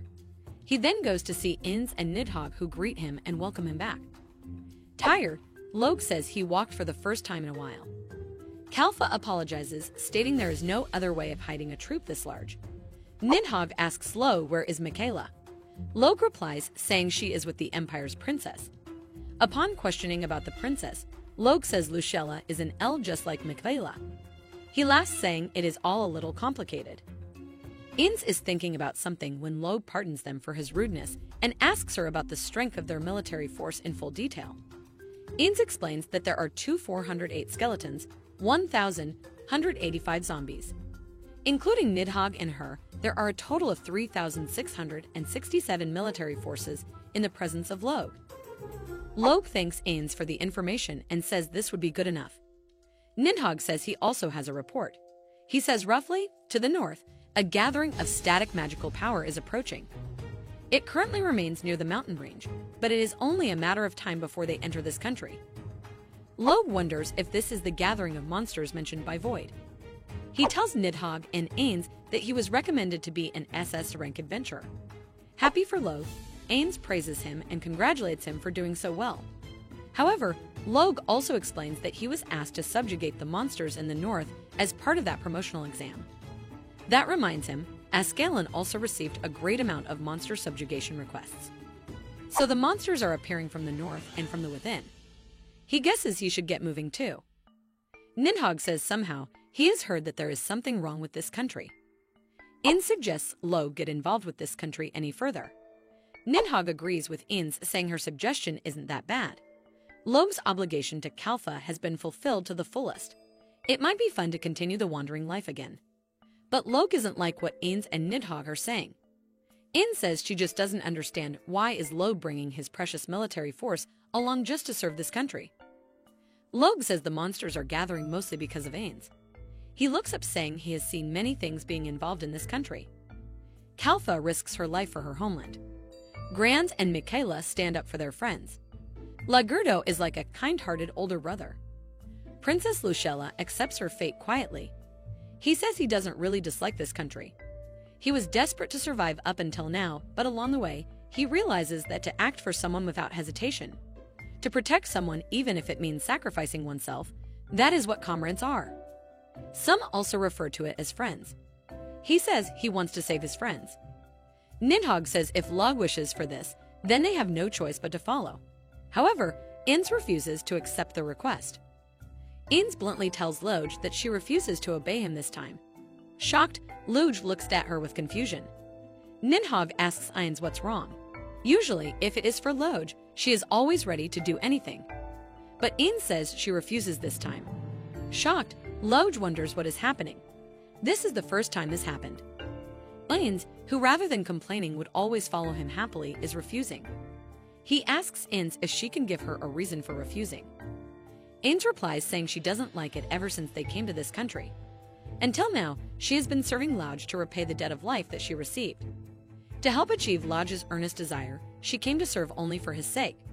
Her only master is Logue. She asks why must she do all she can for such a foolish country. Logue asks Inns if she wasn't also enthusiastic about it in the beginning.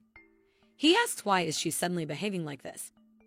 Inns says she did this for Logue being able to make friends has been his earnest wish for a long time. She, too, has decided to be happy for him. Even though she has decided, she can't keep up with her happiness. Nidhogg interrupts her and laughs at Inns. He asks Logue if this is an interesting situation. Inns asks Nidhogg what is he talking about. Nidhogg says just a while ago, Inns was holding her knees over there, anxious about how their lord, Logue, would leave them now that he has found a home. Embarrassed, Inns remembers sitting on the ground just a while ago while holding her knees. She said Logue has friends now. No matter where he goes, the relationship between them will never be completely served. So as long as Logue remains alive, as for them, he will be their lord. Logue is stunned after hearing this. He comes close to Inns and apologizes to her. He says he was so busy thinking about himself that he wasn't thinking about everyone who followed him. He doesn't even try to think from their perspective. Necromancer has been avoided and disposed of so much until now that he wanted to be rid of this profession as soon as possible. Come to think of it, it was Nidhogg who told him about the existence of Appraiser Kalfa when he was complaining a lot at the time. Nidhogg agrees, saying it was just some information he obtained by chance. Logue says back then he had only about 10 escorts with him. Inns was the one who took the initiative to expand their military strength. It helped him. Inns says she just couldn't bear to see someone with such power as Logue doing everything all by himself. Logue says Inns was the one who suggested reviving Nidhogg. Shocked, Nidhogg asks Logue to come again as he cannot believe what Logue just said.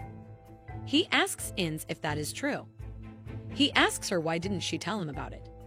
Inns replies saying it was because Logue was the one who loved Nidhogg and not her. She was merely advising him. Nidhogg asks Inns if she is saying without Logue, he wouldn't be able to see the world again. Nidhogg is so thankful to Inns that he offers to massage her shoulders, but she declines the offer. The three laugh at this state for a little, and then Logue says that denying his profession as necromancer, which is filled with everyone's feelings, means that he is denying Inns, Nidhogg, the immortal army. Everyone who has been on his side all this time is denying them all. He says adventurer sounds good. He feels like he can gain something back with this. He gets excited and asks everyone to let go to the Adventurers Guild right away. Logue says what he did to make his dream of wanting friends come true. He didn't even think about how cruel it would be for Ins and others. He apologizes to everyone for his actions. Ins tells Lo that they were once decaying bodies. It would be her wish if she could repay Log's great kindness even a little with the life she has been given. They have all agreed that they are more than happy to see Log achieving his long-awaited desire. She says it is fine to do it when he feels like it. But if he could look back at them just a little and remember them, they would be happy.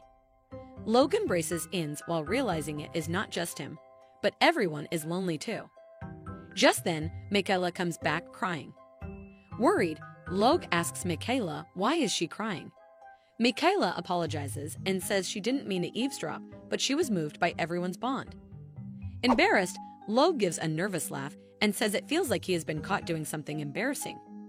He says to be able to come this far, he praises Michaela for finding the place. Michaela says she was just following Log's magic reaction. Log introduces his army and says everyone is harmless, so she doesn't have to be afraid. Excited, Michaela finds the army cool. She is stunned by the bony guys wearing cool armor. She asks Log if they all are comrades. She says Log is amazing. This makes Log laugh a little and Ains says Michaela is surprisingly an understanding kid. Ains embraces Nidhogg and the two have a heart-to-heart moment. After that, Log says he is not going to look back. He is bringing everyone to the new stage. Shocked, Ains asks what Log means by bringing everyone with him. Log says this is why he will first save the Empire. It doesn't matter if he gets disliked by other countries. Nor does it matter what insignificant people say. He suggests Ains show everyone the empire that they live in. Let's show the world who they are. And so this will be their starting point in letting the whole world know. The whole army raises their swords to praise their lord. Later in the Saldia Empire capital, Log goes back when the sun is about to rise. He says they are sleepy since they can complete the maintenance of the immortal army successfully. He says he needs to switch it up and work harder.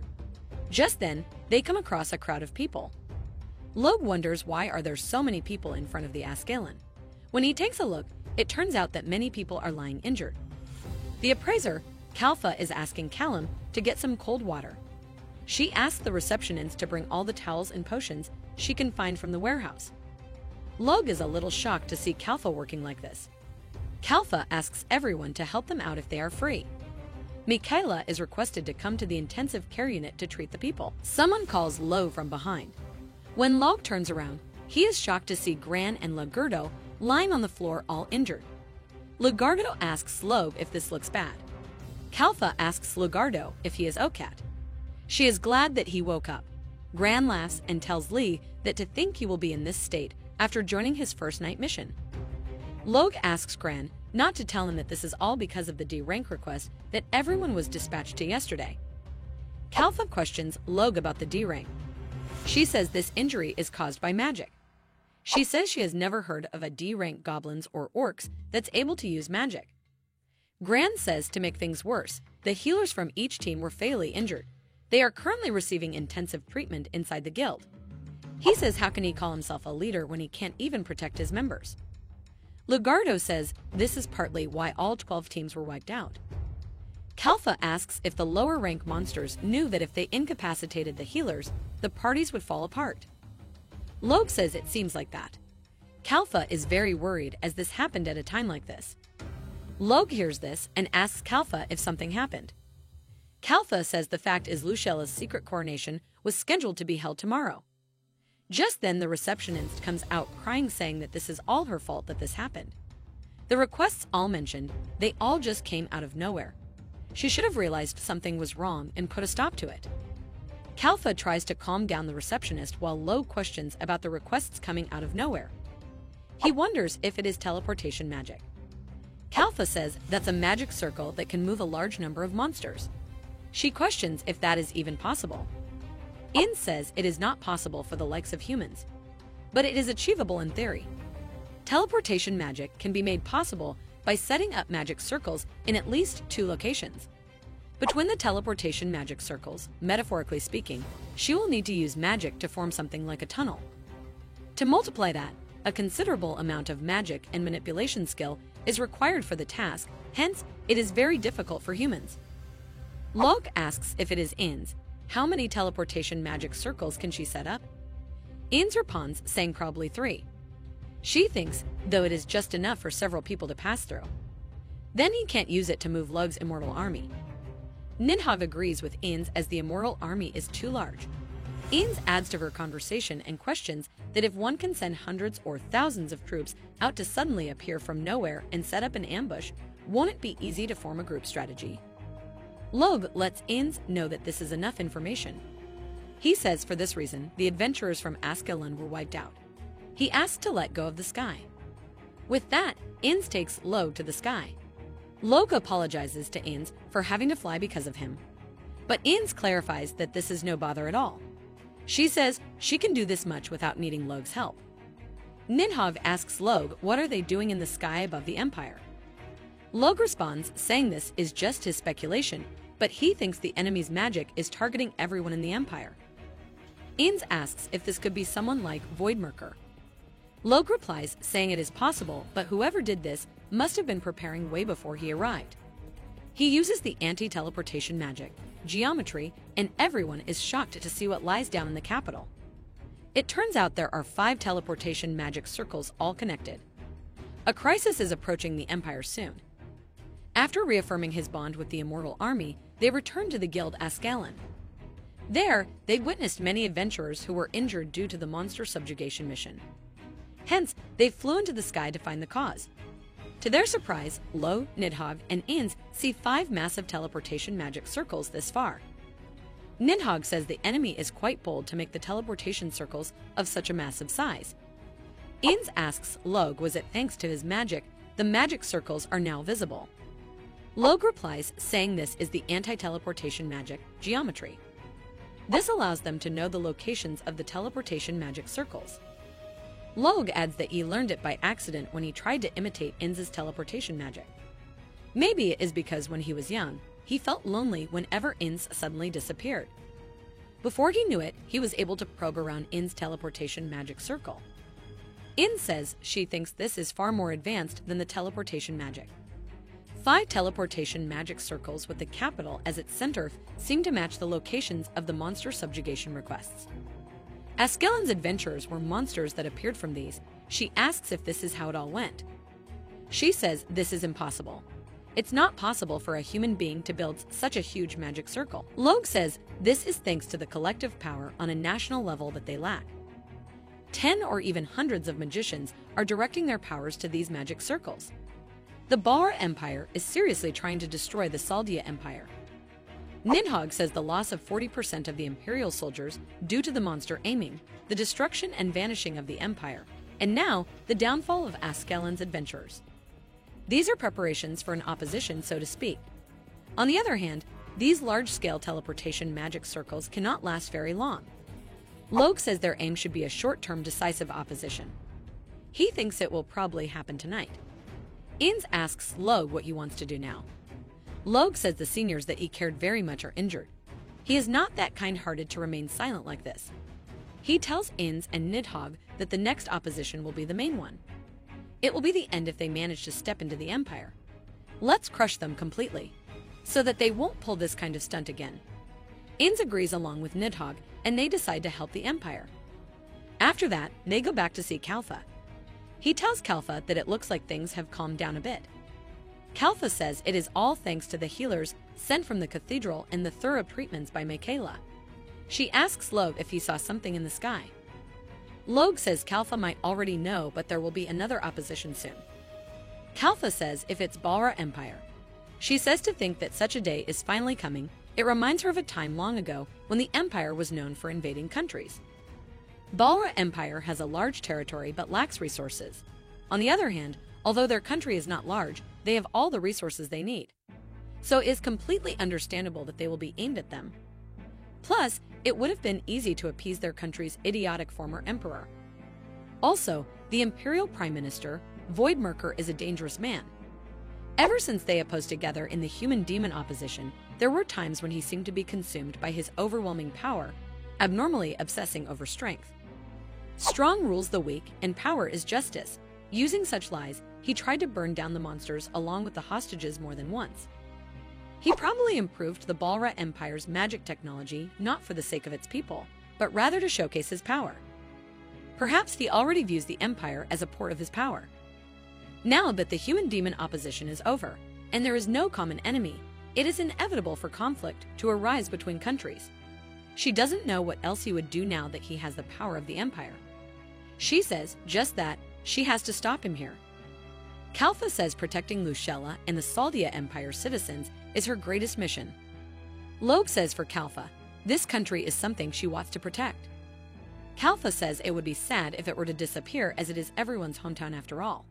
If anything happens to the country, Lucella will be saddened. She lost her mother right after she was born and has never received any love from her father. Even so, she prays and performs divination for this country. Many fates have been changed thanks to her. Kalfa says she believes that that person will surely bring light back into this country in the future. To not let her efforts go to waste, she has to keep running and move forward. After that, inside the Askelon Guild, Kalfa and Logue are discussing the teleportation circles. Logue tells Kalfa that 5 teleportation circles have been set up in the Saldia Empire.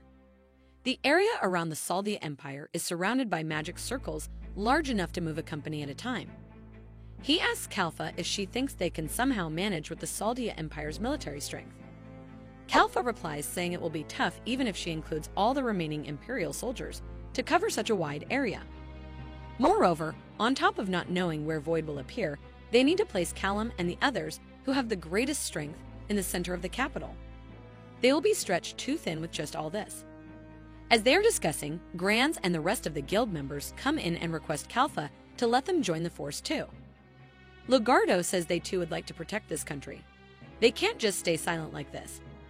Granz says working together with elite Imperial soldiers isn't his cup of tea, but he is not going to back down with all this happening.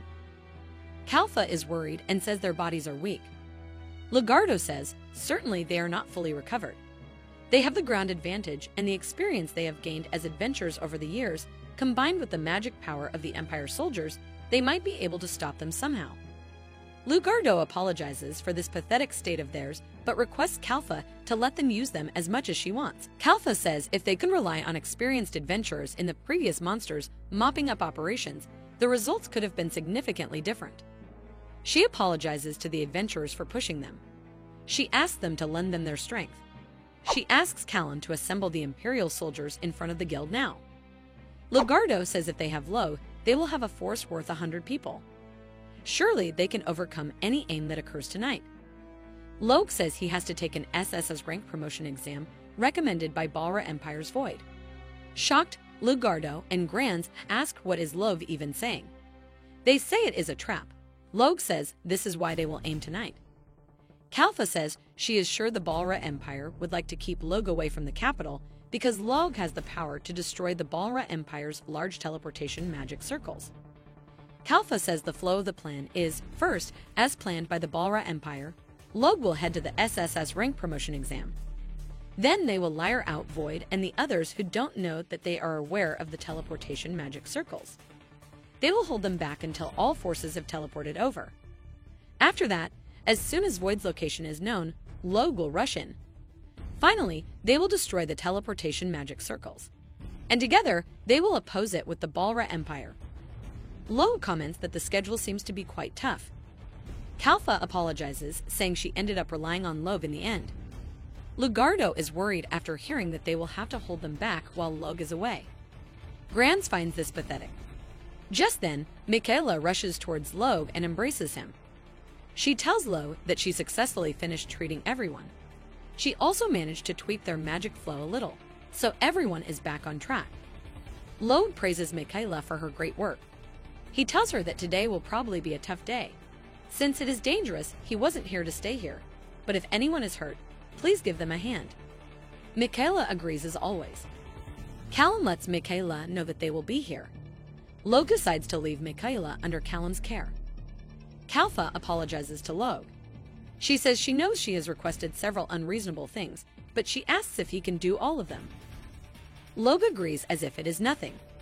He says it is not about impossible to do. More like, he has to be able to do it. He says he considers everyone here to be his friend on his accord, so he wants to protect them. All the adventurers get emotional and ask Logue what he means by on his own accord. Granz says this is what everyone here is thinking right now. Emotional, Logue thanks everyone. Once all the adventurers are gone, Logue calls Kalfa and hands her something, and tells her that he wants her to give this to everyone. He says this is a magic circle that allows them to summon the immortal army. After that, Logue is about to leave when Kalfa thinks it doesn't matter if his profession is revealed. That's how serious Logue is in wanting to protect everyone. She wonders if this is okay. She tells Logue to let's celebrate when they get back. To celebrate the first SSS rank adventurer in history, the return of their friend who saved the Saldia Empire from crisis. Logue agrees and lets Kalfa know that he will be looking forward to it. On the other hand, Kalfa sees all this through the magic. He says if Logue is there, as expected, he might know about the teleportation magic circles. He laughs at their strategy though. He says Kalfa is too optimistic as always. Logue aside, there is no way one can stop him with those small fries. He says he practiced dark magic that allowed him to manipulate life. He wonders if everyone will like his presence. He says 3 should be enough for the Saldia Empire. For Logue, there should be 6. Something like an SSS rank that is stronger than him, he will never let that happen. The weak need to be guided with power. The Balra Empire will be the one to do that. He says some of the weaker will vanish in the process, but it can't be helped. An opposition to protecting friends finally begins. In the Saldia Empire, Kalfa says that 3 units are deployed to the northwestern elf settlement in the Obord region. In the southwest, the unit they are deploying to Gaja region, also known as the main gate of the capital, is B-rank Regulus Heart. The ones going to northeastern's adventurer town in Delun region is Dreadfire. For southeastern's Charlotte region, they have Callum and platoons of Imperial regular soldiers. She asks where is Void going to appear. Lucella tries to see in the cards, but soon lets Kalfa know that she can't see what's ahead. It seems like no place in this country is safe anymore. She says if there is an opposition, they probably won't let her go as the next heir to the throne. She is to blame for exposing the Imperial people to such danger. If that time ever arrives, she will gladly give herself up to protect everyone. Kalfa quickly comes to Lucella and lets her know that she is the heart of this country. Lucella says if anything were to happen to her, she asks if she can lead the rest to Kalfa. Crying, Kalfa asks Lucella not to say such a thing. She asks Lucella if there is anything she would like to do. Lucella asks Kalfa why is she suddenly being like this. Kalfa says anything is fine. Be it things she wants to do for the first time, things she wants to eat, or places she wants to go to. Lucella remembers her mother. She says she would like to visit her dear mother's hometown someday. Ancient trees of the elves are said to be located in the northwestern part of this continent. Unfortunately, the land of the elves has been destroyed, but the tree remains. She has heard that that's the home of all elves. Lucella adds that she couldn't go out much as she wanted to avoid people's eyes, as they needed to pass through the Balra Empire. Just then, Kalfa asks Lucella to let go. She says she will take Lucella to her mother's hometown. She asks Lucella not to give up. Let's overcome this national crisis together. Just then, the card shows something and Lucella asks if this is telling her not to just wait, but to seize the future. She thanks Kalfa and says let's get through this together. Just then, a soldier comes in and says they have detected identified a large-scale magical reaction near the capital. Lucella questions if they have come. She asks Kalfa if she knows the location where the opposition will be more intense. Kalfa agrees and says if her hunch is correct, they should start by destroying the adventurer town. Near the Delun region, there they have a party of up-and-coming adventurers with the timidest and bravest of hearts. She says Dreadfire is in charge of that area. Meanwhile, the leader, Lugardo, is crying, questioning why they failed the promotion exam. He even wrapped himself in the towel to cheer himself, but he couldn't. So why are they given such a big job? The Lancer, Sinon, says the adventurer town's Delun region is located behind the main gate of the Gaja region. It is the dark side of the capital filled with many weapon shops, but if this place is destroyed, the adventurers won't be able to rise again. He asks Lugardo if he got this. Either way, it has been decided that the future of the Empire rests upon his shoulders. Lugardo asks Sinon if he is just having fun looking at his reactions. Just then, the monsters come out, and Lugardo gets a little tensed. Sinon gives a nervous laugh saying this number, he wishes they'd give them a little break. The Imperial soldiers find the monsters creepy. Sinon asks them if aren't they the Imperial soldiers. But Lugardo tells Sinon that it can't be helped. since adventurers do have more opportunities to oppose monsters. The Imperial soldiers get more traumatized when they see the Goblin Lord. Lugardo is also worried about it now. Sinon says certainly there is one per country. It is a monster that controls all the goblins of that said country. It is his first time seeing it. He says estimated the Goblin Lord is rank A. If the Goblin King they encountered before is Lieutenant General, it is safe to consider the Goblin Lord as a general. The Imperial soldiers are a bit hesitant about this situation. However, they don't have any choice, so they decide to stop complaining. Sinon asks the Imperial army if they want to show Kalfa and Log what they are made of. With that, they all get ready to defend themselves against the monsters. Sinon says he is just going to follow Lugardo. Sinon states they should be held out until Log comes back. But Lugardo marches forward, saying they should show them they can defeat them. On the other hand, Log is seeing everything from the top. Inns tells Log that there are numerous magical reactions in the Urias mountain range. She thinks two major groups are coming here without hesitation. Log says it seems like they have gathered due to the rumor about the resurrection of progenitor Demon King. He apologizes to Inns, saying he can't tell everyone. But Inns assures Log that it is right. She says due to the poor management of her magic, people who are confused about the situation have sprung up. Most likely, someone is pretending to be Lucifer.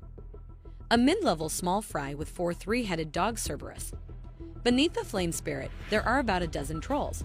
On the other group, a distant relative of Nidhogg, Evil Poison King, 100 of Death Dragon Zombie Dragons. What a large gathering of S-rank level monsters. Inns gets angry and says the idiot dare.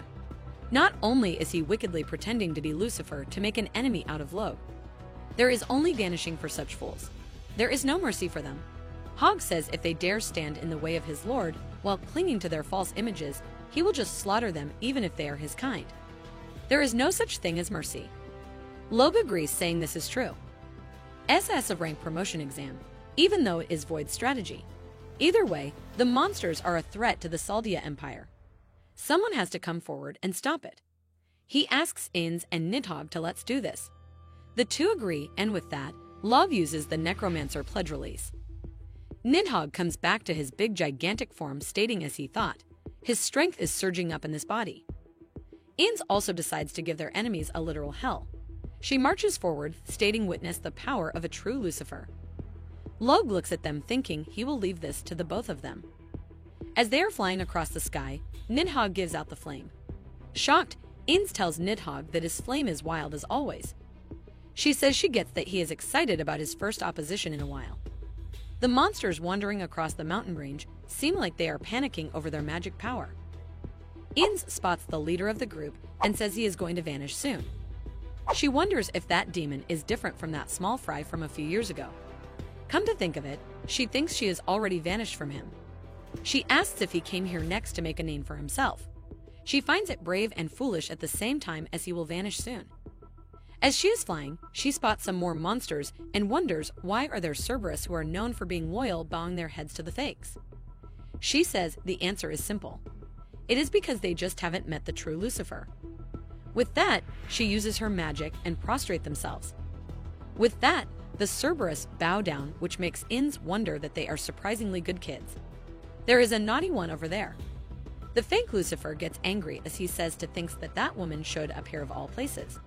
The one who suddenly appeared and vanished from their core members. A member of that monstrous gang.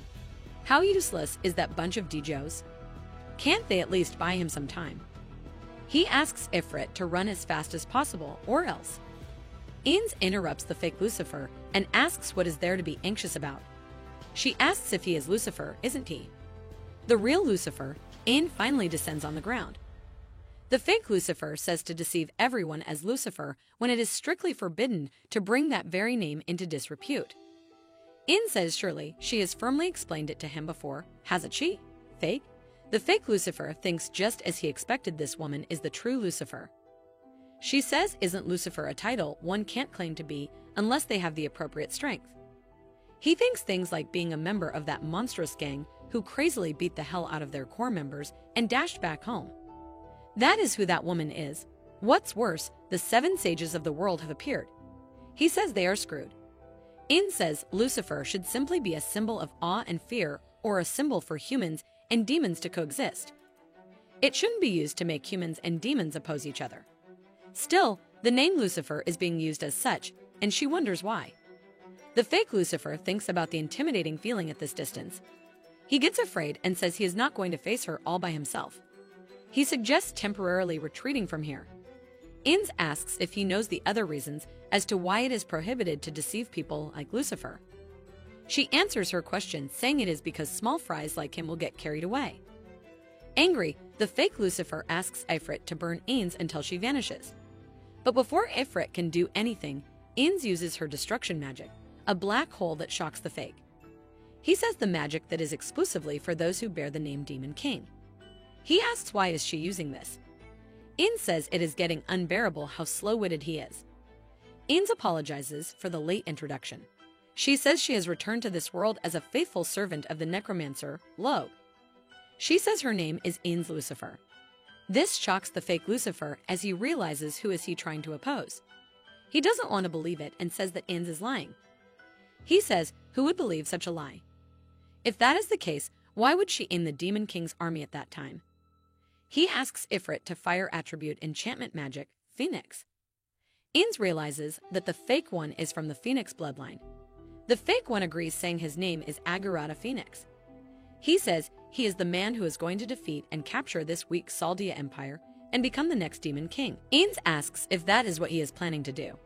She uses her destruction magic, Fallen Arrow Lucifer. She says she is pleased to make his acquaintance, Demon King Agurata. And with that, Agurata flies like cotton to the other corner. Within just a few seconds, Inns is bidding him farewell.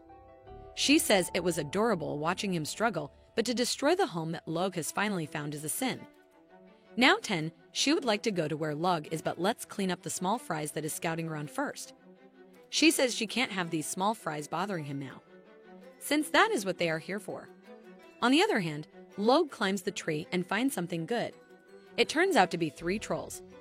He says one is worth the strength of 50 soldiers. It will be a great addition to the current immortal army. The troll tries to smash Logue, but he escapes. Logue says it's been a while since he used a spell on a monster, since all he has been borrowing are human corpses. Logue uses the necromancer's resurrection release and brings out his immortal army. He asks them not to compete with each other. Don't hurt themselves too much since their durability will decrease. He again uses the necromancer pledge, release. Logue says that the magic power that is released is used to their heart's content. With that, the immortal army marches forward towards the troll. The troll tries to smash them with his gigantic fist. He succeeds in breaking apart some of the immortal soldiers. Logue sees this and says the troll is a lively one, but he trusts his immortal army. And like that, as expected, the immortal army takes over the troll. Logue thanks everyone and then asks the troll if he won't become part of their strength for destroying everyone mercilessly. He uses his necromancer resurrection power and makes the troll part of the immortal army. He asks the troll to take care of them from now on. 2 more trolls are left now. He takes out his sword, saying the senpais back in the Empire are waiting for him to return home. He will need to bring souvenirs home even if it is only a few. Logue marches forward and completes his business with the trolls. On the other hand, Sinon is using his impact magic and trying to deal with the Goblin Lord. He completely blew away all the small fries. Now just the general is left. He asks Lugardo if he can still move. Lugardo agrees even though he almost got stabbed just now. To their surprise, the Goblin Lord uses the manifestation magic that shocks Lugardo and Sinon. Lugardo says as expected, it is on a different level compared to other goblins. He asks isn't this the unluckiest they got by far. Sinon asks Lugardo what is he even saying. If anything, this is by far the luckiest they have got. He asks didn't he want to overtake Old Man Gran and come out on top. Lugardo laughs at Sinon's question. He says he doesn't think it is happening since Logue is coming home as an SSS rank. He says maybe he will settle with number 2. Just then, the Goblin Lord takes out a sword and Sinon asks Lugardo if he recognizes the sword. It turns out to be a wooden sword. Lugardo says if that is the case, maybe he can still put up with the competition. He uses the flame sword enchantment. Sinon closes his eyes because of the magic. He is a little stunned by Lugardo's choice of magic. Sinon wasn't expecting Lugardo to use enchantment. Lugardo tells Sinan that after Log subjugated the slimes with enchantment, he asked Lo to teach him because it looked so cool. He says it reminds him of what it is like to be a boy. He says he wasn't expecting that he would use it. Sinan laughs, saying as expected, even though Lugardo mostly sucks, he is still their leader. The Goblin Lord marches forward and Sinan asks Lugardo to look out. Lugardo slashes the Goblin Lord's sword into slices in just a few seconds. He is happy to see that he did it. Sinan is also happy as he just saw Lugardo cutting the magic bullet. He tells Lugardo that it is amazing and says if that is the case, it might work out.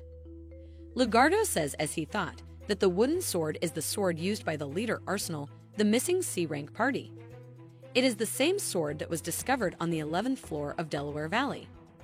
Sinan realizes that the Bulra Empire is also the ones who are responsible for the recent surge of party disappearance.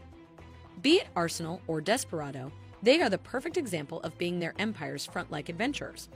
They are probably used to teach the monsters about weapons and how to combat adventurers.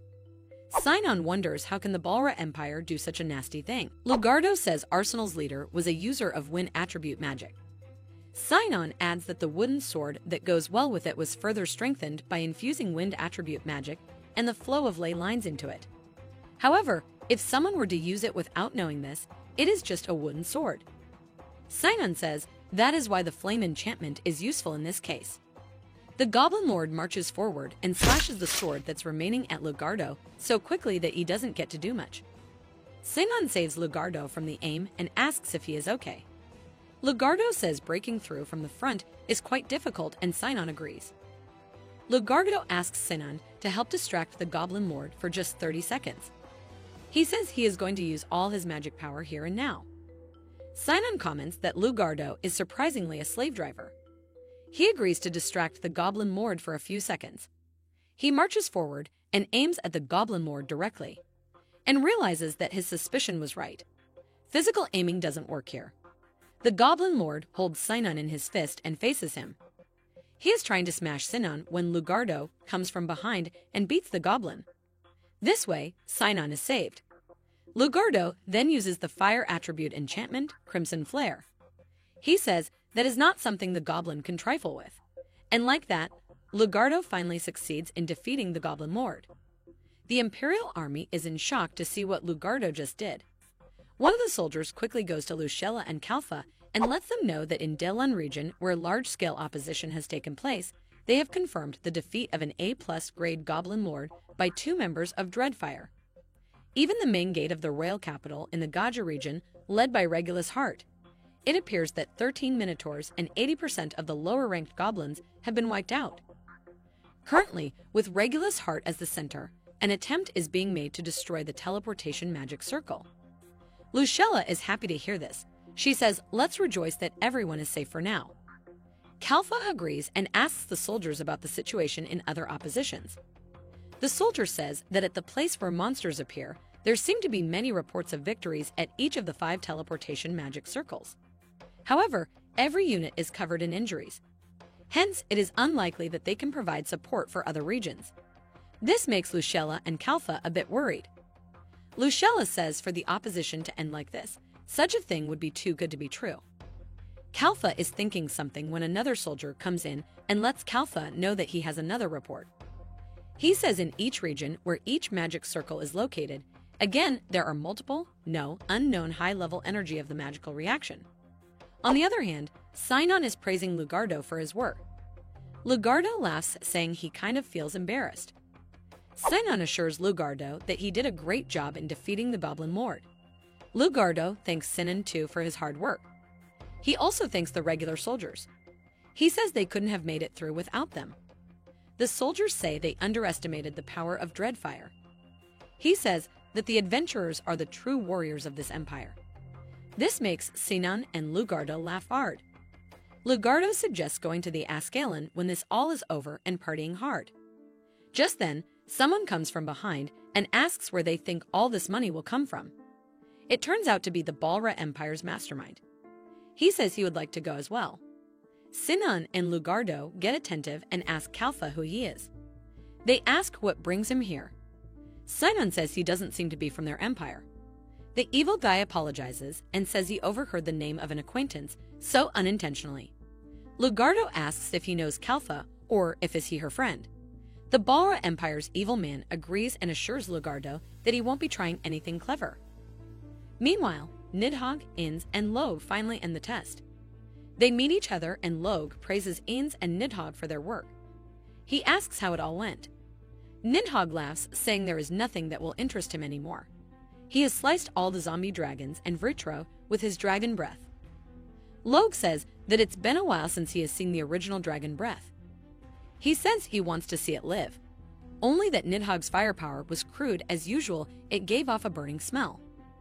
Nidhogg asks Inns if she did something to Log. Log then asks about Inns. Inns replies saying she finished mopping up a small fry who self-proclaimed to be Lucifer and was the leader of the ground along with the surrounding area. As she looked around like a scout, she discovered several intermediate magic circles that stabilized the Balra Empire's teleportation magic circles. From there, it is now possible to pour magic power into the teleportation magic circles. With their magic power, they will be able to deliver a splendid show of trampling by the immortal army. Nidhogg says he is embarrassed that by his level of magic, it may not be enough to take over. But Log assures Nidhogg that it is fine. He says it is enough, so Nidhogg suggests backing Log up with the rest. Log praises Inns for doing her best. This makes Inns blush as she says she is honored to receive Log's compliment. Nidhogg tells Log that word on the street that he has 3 S-rank trolls under his control. He asks if this wouldn't give him enough military strength. He says they are looking good. Inns checks the strength of trolls and says in terms of combatability, 1 troll has a force equivalent to 50 skeleton zombies. What is more, he can expect more from them if they are under Log's direct control. Log seems a little confused, so Nidhogg asks Log if he is dissatisfied with something. Log replies, saying it is not that he is dissatisfied. He says if this continues, their military strength will also decrease. More like, he will be more relieved if they have something decisive. Inns asks is she and Nidhogg here already. Log says it is true, but this doesn't look good. Nidhogg says it looks like they have stepped a little closer to them. Inns says if that is the enemy's hidden trump card, it may have already expanded all over the Empire. As expected, the Empire is under tension. A huge chimera is on their way. It turns out the Balra Empire wants everything that is in the Saldia Empire. Log and Inns reach the disastrous monsters in time. Inns sees the chimera and tells Log that they are created by using black magic that toys with life. It is an abominable creature. Log says he doesn't like dark magic. It is magic that can manipulate lives besides the necromancers, but dark magic leaves a bad taste. It needs one's soul experimentally and changes its shape, treating them as mere consumers without any ounce of dignity. That is why it is usually prohibited. Inns asks if this is the doing of Voidmurker. Log says it probably is. Nidhogg says to think that Void would even dabble in something like this, but there are 6 of them.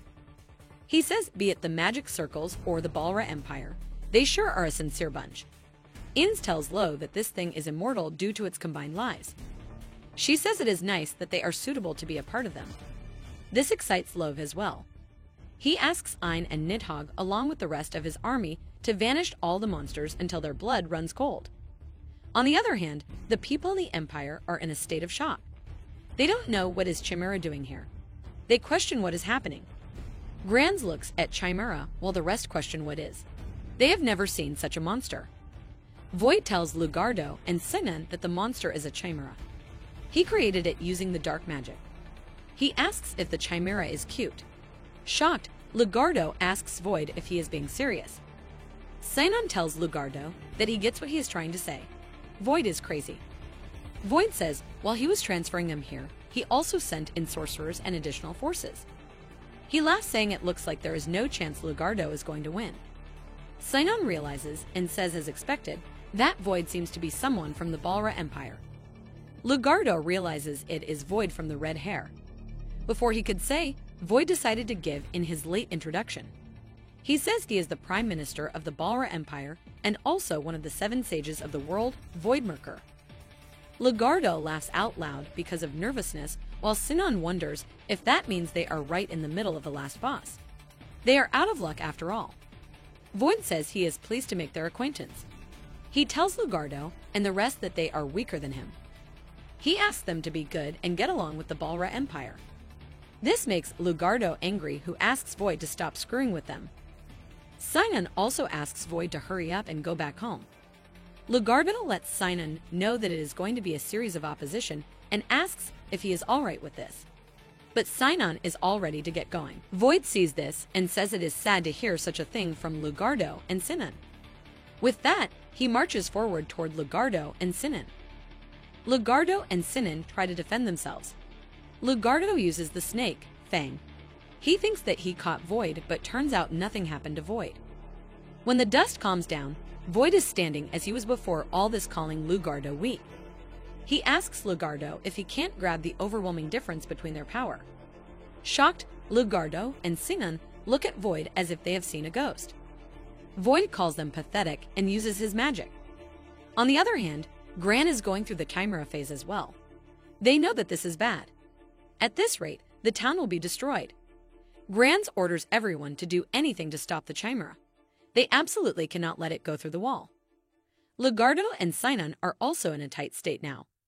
Void says that Lugardo and Sinon shall be the Saldia Empire's negotiators. Besides, he doesn't usually go out of his way to vanish weak people. Lugardo says that if so, Voidmerker, being one of the 7 sages of the world. He who is admired by everyone. Lugardo asks Void why is he doing such a thing. Void asks Lugardo what is he referring to as such a thing. He says that power is justice. The weak should be ruled by the strong. Just that, the weak vanishing on their own in the process is not something that can be helped. This angers Sinon as he asks Void to stop messing around. He asks Void what he means by on their own. He asks Void to keep his hands off of him and stop pretending like this is someone else's business. Void tells Sinon that he is barking a lot for the weak. He says their reliable mercenaries won't be coming, so they should just surrender obediently. Void tells Lugardo and Sinon that he has sent twice as many chimeras as he has sent here to him. In the end, his SSS rank ought to be fake. He doesn't know where Log comes from, but his secret should probably be exposed soon. But to Void's surprise, Log is getting ready to come back to his friends. Void tells Lugardo and Sinon that he won't allow any SSS rank. He ties Lugardo while Lugardo keeps telling Void that he doesn't understand a thing. Log is about to give the final finishing touches. Lugardo tells Void that Log is strong and is a person of high caliber. Log is in a different league compared to clowns like Void. Lugardo is certain that Log will come back. On the other hand, Log asks the Immortal Army to advance. That night, the opposition began between the Saldia Empire and the Balra Empire. While Log and his entourage are away heading to the SSS rank promotion exam, the Saldia Empire has an advantage over the Balra Empire's military strength. At least it was so until 3 monsters that cannot be compared to the first wave of goblins, Chimera, were summoned, leading the Saldia Empire to be on the verge of being destroyed. And now, before them, the Dreadfire, the Balra Empire's leader, unexpectedly appears in person. Lugardo wonders what should he do. He must calmly buy some time. Lugardo tells Void that he doesn't understand a thing at all. Log is strong and is a person of high caliber. He is different league compared to a clown like Void. He says Log will come back. This makes Void angry, and Lugardo realizes that he got too carried away. Void says he already gets that. They have already received reports of him using non-standard magic during the monster opposition that occurred near the Saldia Empire. It is because he gets it, that's why it is an eyesore to him.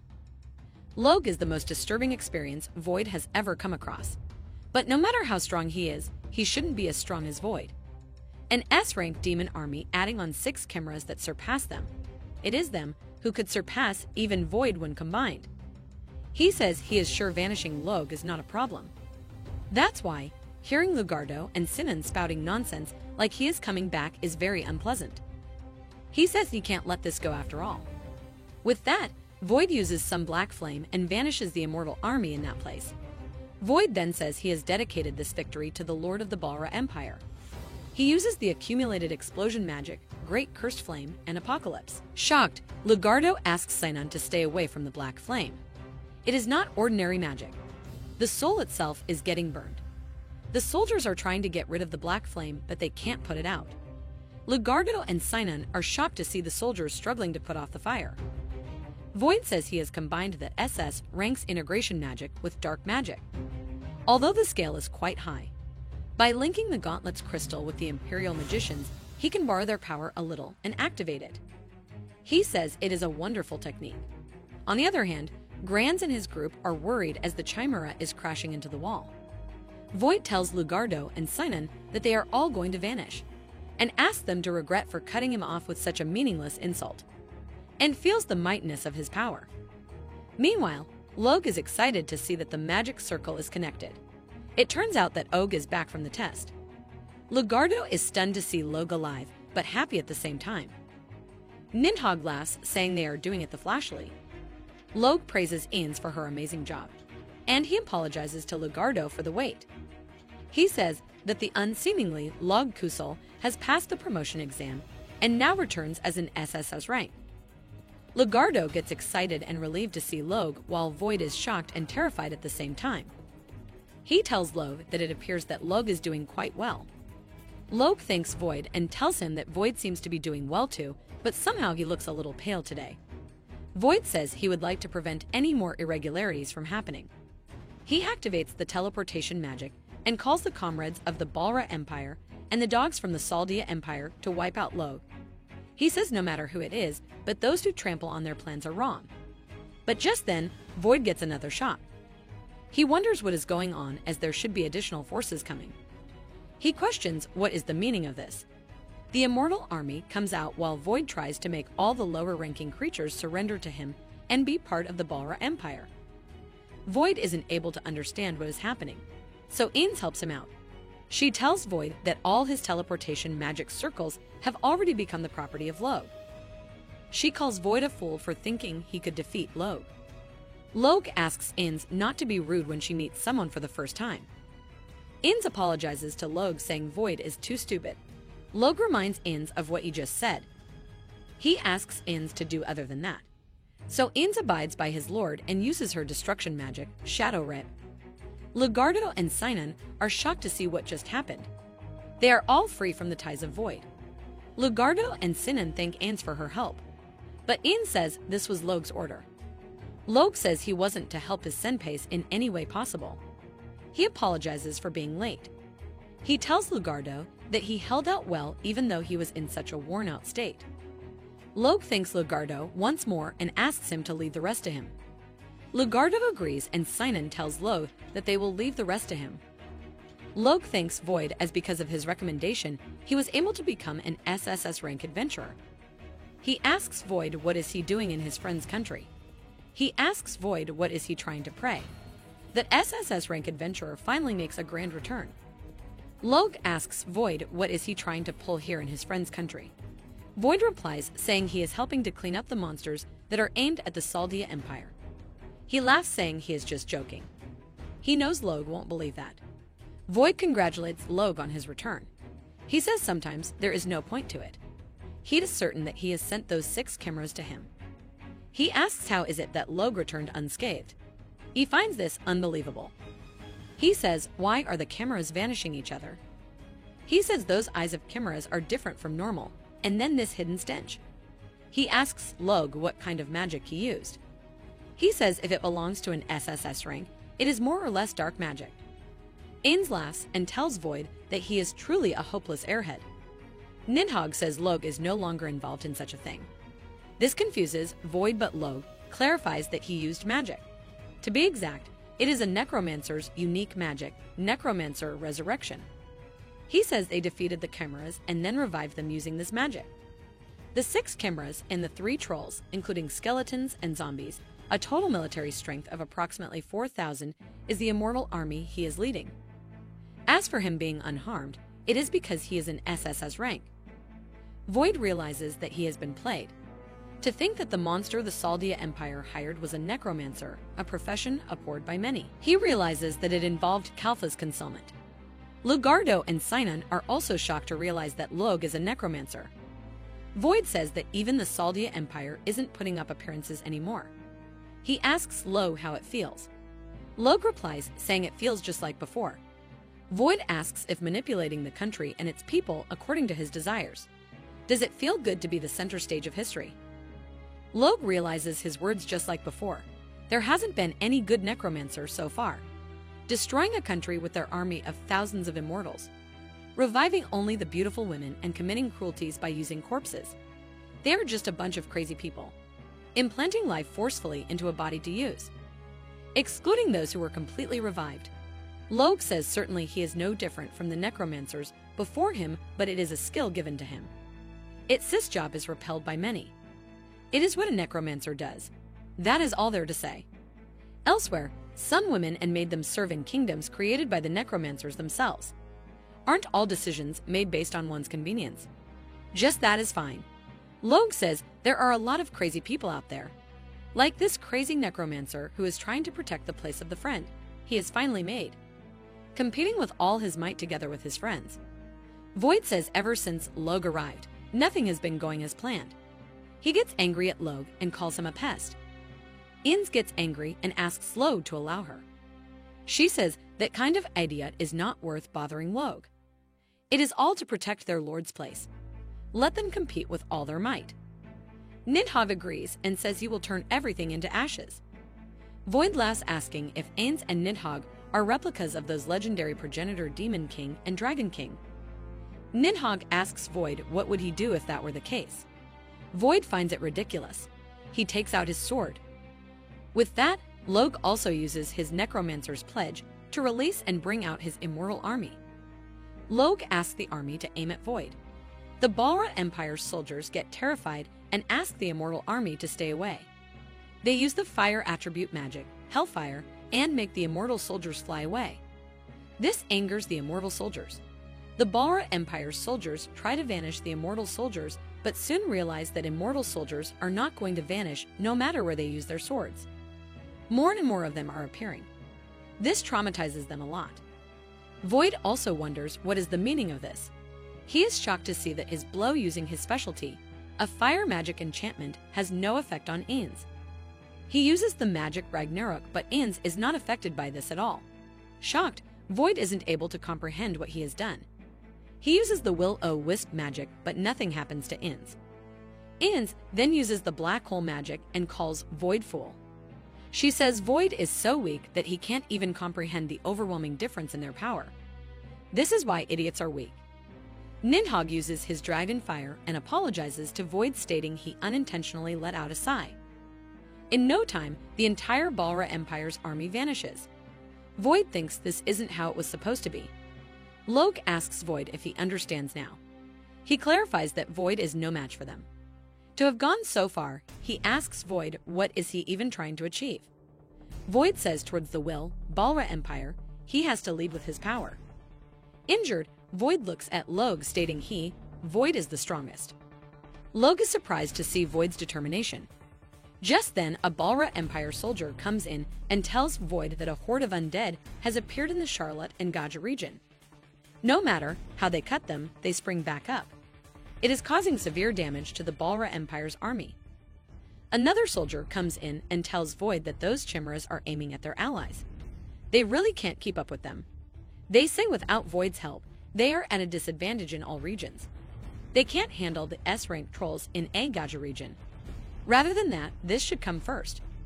What is with that dragon's stupidity and powerful output? All the soldiers are calling for Void. Logue looks at them and wonders that not even one person expressed concern over his injury. The hooded man asks Void to show off the power of one of the world's 7 sages. With the strength of the world's SS rank, their Balra Empire will be the one to accomplish the continental unification. It could only be Void. Void keeps saying he is the strongest, and with that finally stands up. The hooded soldier says they are the arms and legs of the Balra Empire's strength. Please use their magic power, as he likes to replenish his through the crystals. It is their greatest wish to be of help to Void. Void asks about to be his power term, to which the hooded soldier agrees and suggests competing together. With that, Void asks everyone to compete together. Ein and Logue look at him with surprise. Ian says Void is doing the thing that she dislikes the most. A sound of eerie laughter echoes across the field as Void collects his army once again. Meanwhile, in the Saldia Empire Cathedral, the Balra Empire's army is struggling with the Immortal Army. They wonder where are these corpses and zombies coming from. There is no end. Kalfa orders everyone not to let the Balra Empire's army out. They must stop them at all costs. She asks Lucella not to leave her sight ever. She thinks she will hold out for Logue somehow. She wonders how it is going over there. Void collects everyone and asks them to compete together. Void vanishes in an instant while the soldiers try to find him. Inns gets angry as Void is trying to do what she dislikes the most. Void starts taking strength from his army members. He says this is magic that is never meant to be used. An SSS rank magic that goes beyond the concept of SS rank magic can't compete with the life force of the kids, but they should be sufficient for becoming his strength. Inns realizes that Void is taking the lives of others to be one's flesh and blood, and then raising one's own magic power. This makes her laugh hard while Logue realizes that Void is using dark magic, Ribery's Requiem. Void tells Logue that if he is an SSS rank, then this will be the same. Now he's the same as Logue. Logue apologizes and says he wishes that Void wouldn't lump them together. Inn says Ribery's Requiem, the life force of an innocent child, is full of energy, and it is the most poisonous thing for demons. It is used by a necromancer from 1,000 years ago. This is the legendary magic that destroyed the progenitor demon king, devouring their lives and their future. To think humans could be such an outlandish race, she was impressed. Void tells Inns that it was quite detailed. Inns says it is detailed since standing in front of Void is the one and only progenitor demon king, Inns Lucifer. This shocks Void a little. But then he says even if she is the Inns Lucifer, he doesn't have the time to deal with her. He won't go easy on her any more than this since he has things he needs to accomplish. With that said, Void spits out some monsters and asks them to go as wild as they can. Void tells Logue that no matter how much he tries, it is already too late for him. He says Logue made him too angry. Inn says that Void is a fool that is beyond saving. She tells Logue that it seems like the monster is heading to the cathedral. Meanwhile, in the cathedral, a disaster has taken place. Logue tells Inns and Nidhogg that he will leave the rest of the cleaning to them and Link to go to the cathedral. He says he needs to go and stop him. In the cathedral, Kalfa is trying her best to protect Lucella. She is relieved to see that the goblins have finally stopped appearing. She asks everyone to make sure they have more than one person with them. She also asks them to check if there is any damage in the city. Lucella questions if this is the time they are meeting Logue and Void teleported to this meeting room. She says that itself was probably a preparation for a large-scale teleportation to this place. She says she should have known that Void is a clown on top of being the god of death. She wonders why didn't she pay more attention to this room. She knew it was dangerous in the first place. Hence, there was no need to follow the former emperor's order.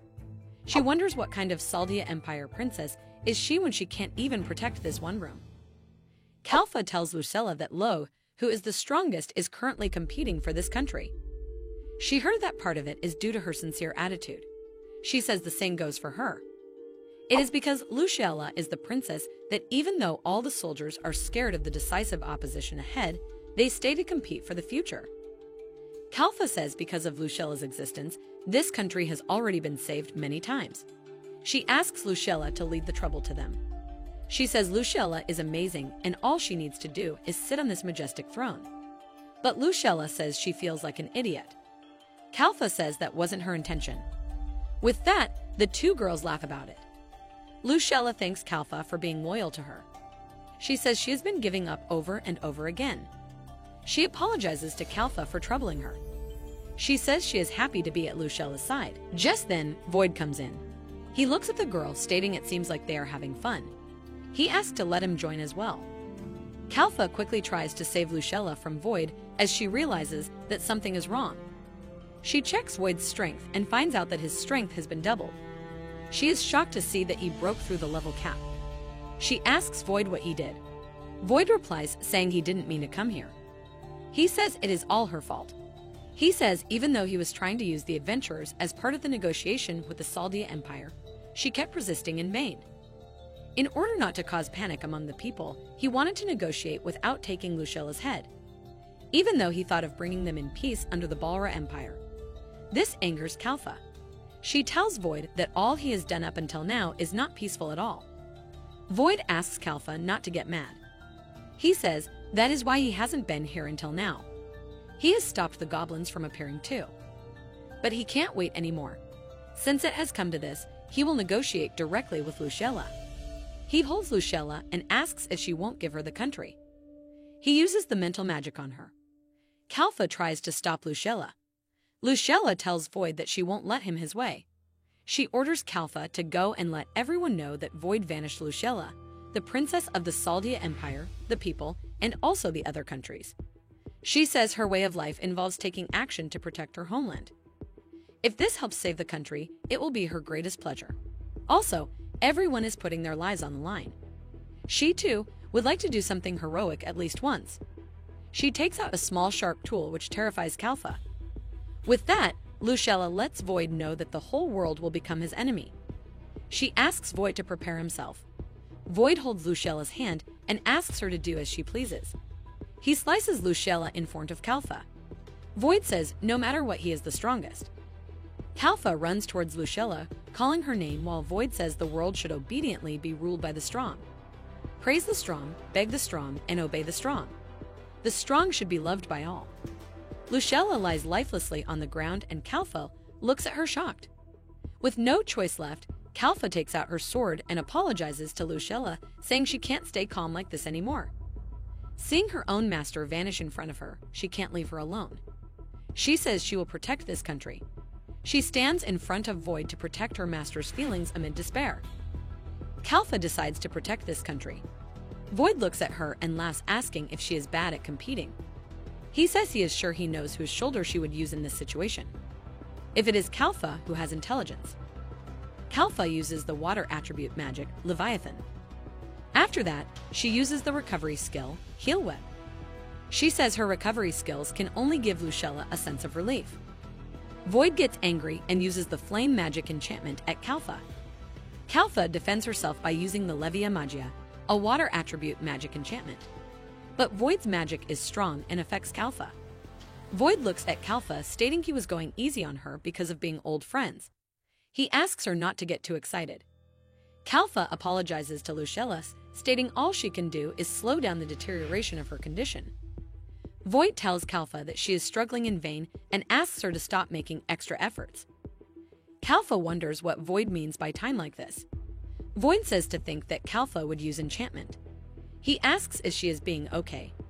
Void says that Kalfa's magical power will gradually decrease. Using magical powers that are not suitable for her abilities is not like her at all. Kalfa realizes that the enchantments are said to use magic power more than average due to their quality and quantity. She has already spent 20% of hers, but even so, she needs to get going. Kalfa uses the water attribute, magic enchantment. Void asks Kalfa to stop being so stubborn. But Kalfa doesn't listen, and each time she uses the enchantment, her magic power decreases to 50,000 eventually. But she is still going and using the Leviathan spell. Lucella finally stops Kalfa, stating a ruler like her is of no use. There is no time to risk her own life. Void laughs at Lucella and tells Kalfa that Lucella is right. A vanishing king's value is nothing more than a concept now. It is better if Kalfa retreats quickly and prepares countermeasures against him. Even so, she can't win against Void. Kalfa says Lucella is an irreplaceable king for this country. She is more important than Kalfa's own life. Things like asking her to leave Lucella behind. Please stop saying such cruel things. She says Lucella stayed true to herself, that she was even risking her life. Then, she too, for that she wants to protect, will continue competing until the end. Void says Kalfa, who is of no match to him, won't abandon Lucella and go get help. Yet, she still wants to win against him. He says Kalfa sure is greedy. With 25,000 magic powers left out of 5 lakh, steam starts rising from Kalfa's body. Void lets Kalfa know that she is completely overworked. That is the bad thing about not giving up, is that if she had given up sooner, she would have suffered so much. With 10,000 magic powers left, Kalfa says the bad thing about giving up. She asks Void if he thinks she would entrust the fate of her and Lucella to the heavens without any chance of winning. Void asks what's so funny. Kalfa says it is that compared to him, he seemed more anxious. With only 50 magic powers left, Kalfa says from the moment they met, she believed that if it was true, this country would be saved. And just then, Logue comes in thanking Void for waiting for him. He looks at Lucella and Kalfa lying on the ground lifelessly, while Kalfa looks at him thinking he finally came. Logue breaks the wall behind him, apologizing and saying his hand slipped. He looks at Kalfa and asks her to leave the rest to him. Void gets stunned and says every one of them is making a fool out of him. Logue looks at Void, saying it is amazing that he is unharmed. He says for the time being, Void is using the Reberie's Requiem right. He says no matter what, that spell is useless. It is all in vain. Logue tells Void that he has made him angry. Void has shown him the loathsome deeds of the necromancer. At that point, it is over. For people who disrespect the lives of the living, rather than vanishing, a cruel ending suits Void better. Void laughs at Logue's magic power and an intimidating feeling to this extent. He asks Logue to take a look. He says he is full of strength now. If it is the current Void, he is sure he can take Logue on. Logue agrees and suggests trying. He lets Void know that he will even cooperate with him. With that, Void sues the Will-O-Wisp spell at Logue, asking Logue to taste his power now. But to Void's surprise, Logue simply uses the black hole against Void. Void then sues the Ragnarok, which reaches Logue. This makes Void very happy. He is excited to see that he did it. He tells Logue that he is on par with those who defeated those children. Logue asks Void what he wants to do. Obsessing with strength and power to that extent, what on earth is Void's final goal? Void replies, saying it is to unite the weak people. The Balor Empire leads with power. The weak should be ruled by the strong. Logue asks Void to stop spouting nonsense. He says he knows Void is not doing this for the people. He just wants to show off his strength. Void doesn't like it when he is not the strongest, whining like a kid. This makes Void have a flashback of his childhood. When he realized it, he was alone. He was probably abandoned by someone like his parents. He wonders, why was he abandoned? Why is he not loved by anyone? Eventually, he found out that he had a talent for magic. Any adults and children were happy for him. He was overjoyed. Does that mean he will be loved if he sees the magic? He wondered. He decided to get better and better at it. The opposition against the monsters became intense, and he decided to go and compete against them. It seems that he was surrounded by elites from each region. He guessed he was recognized a little too. People called them the 7 sages of the world. This made Void wonder, what is this? Does that mean he will receive appreciation from this many people if he is strong? Are the weak that happy to follow the strong? He is sure that's the case. Since no one would want to see themselves being weak, people yearn for power. Hence, he will be that symbol. He decided to become stronger and stronger. He has to become the strongest.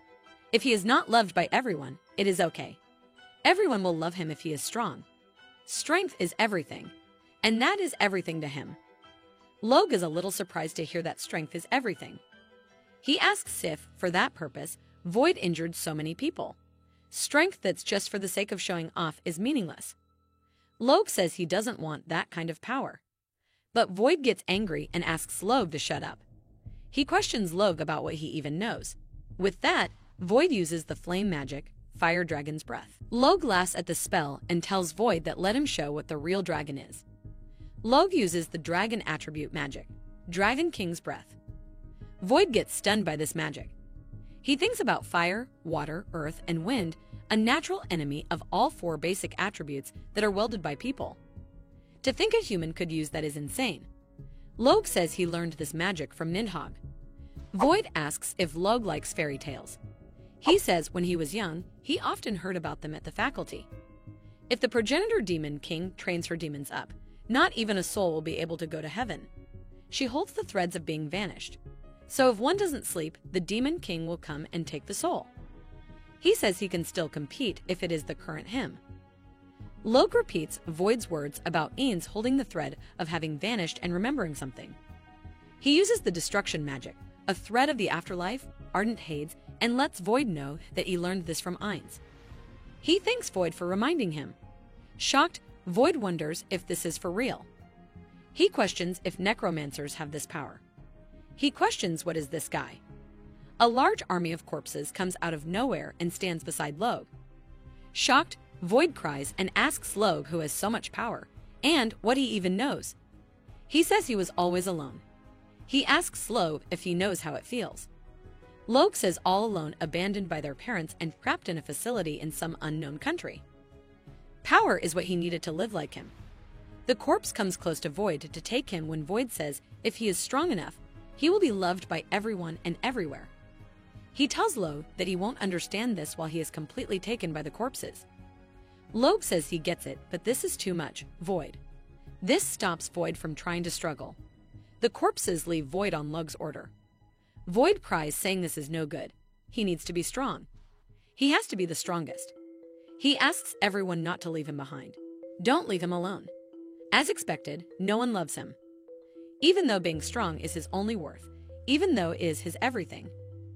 Logue tells Void that while Void yearned for power to be loved, he is the complete opposite. It is because of this power that he is shunned and despised by others.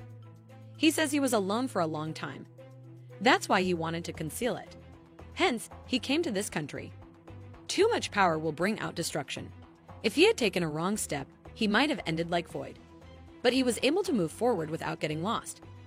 Thanks to Ainz and Nidhogg, who supported him by his side. He finally realized that it was all thanks to his servants. He tells Void that if he was able to open up to someone, he might have taken a different path. Logue holds Void in his arms, stating this small difference is what sets them apart from each other. It would have been nice if he could be friends with him from those days. He apologizes to Void, stating he will have to pay the price for what he did. After that, someday, he is sure they can be friends. With that, Logue uses the necromancy Demon King's Requiem. After that, when Kalfa wakes up, she calls Lucella. Logue lets Kalfa know that Michaela is treating Lucella right now. He tells Kalfa that she seems emotional and asks her to let Michaela focus for now. Michaela is also crying and praises Lucella for hanging out there. Lucella thanks Michaela for her help. Nidhogg says he could smell Kalfa, so he brought Michaela just in case. He tells Kalfa that she should be grateful. Kalfa agrees and thanks everyone. She then looks at Void and asks about him. Logue tells her that he used Demon King's Requiem. He has separated Void's soul and body and made it impossible for him to connect them for the rest of his life. Kalfa asks why did Logue go such lengths. Logue replies, saying the magic Void used was what defeated Ainz thousands of years ago. Ribery's Requiem was an absolute taboo. It sacrifices children and raises the caster's magic power beyond the limit. Kalfa realizes that is how Void's level broke through the upper limit. Logue says previously, Ainz released the Demon King's Requiem when she was on the verge of being vanished by separating the caster's soul and the souls of the children trapped within the caster's body. She took measures to prevent anyone from using this power again. Ainz says she, who has used Demon King's Requiem, shouldn't be able to use the children's soul unless they are connected. That idiot must have performed some sort of ritual and used it on himself. Logue says that the souls that are separated by magic will be left wandering for the rest of their lives. The body will also never grow old or decay. Kalfa realizes that Void will remain conscious like this forever. It is like being in a wandering hell all alone. Logue says that is why she wants Void to see and encounter various things, that the world is not just a sad place. He says he would be happy if only Void knew. At that time, Void in the truest sense won't be alone anymore, Logue is sure. Just then, a soldier comes in to give the report. He says with the sudden appearance of the tentatively named Immortal Army, they have confirmed the collapse of the front line of the Balra Empire. There have been rumors that the army belongs to the taboo occupation Necromancer. Kalfa realizes that Logue might get exposed. Logue also knew this might happen. After some days, Logue and Ainz go to see Kalfa. She seems well after 3 days. Kalfa tells Logue that due to the Balra Empire invasion, the people joined hands instead of being afraid. It is becoming even more lively. Logue says he heard that Lucella announced that she is an elf. He says he heard it at the inn. Kalfa agrees and says many people are confused, but to gain the trust of the people, she will do her best to support Lucella. Logue laughs, saying that is just like Kalfa. She asks about Logue, Ainz, and Nidhogg. Logue lets Kalfa know that they are leaving the country. Since they probably found out that he is a necromancer, he can't stay in this country anymore. Kalfa requests Logue to go to the Ascalon before he leaves. So, Logue goes to the Ascalon. He feels nervous like the first time. He thinks everyone must be angry that he has deceived him. He is sure that they are all scared. Ainz asks Logue not to overdo it.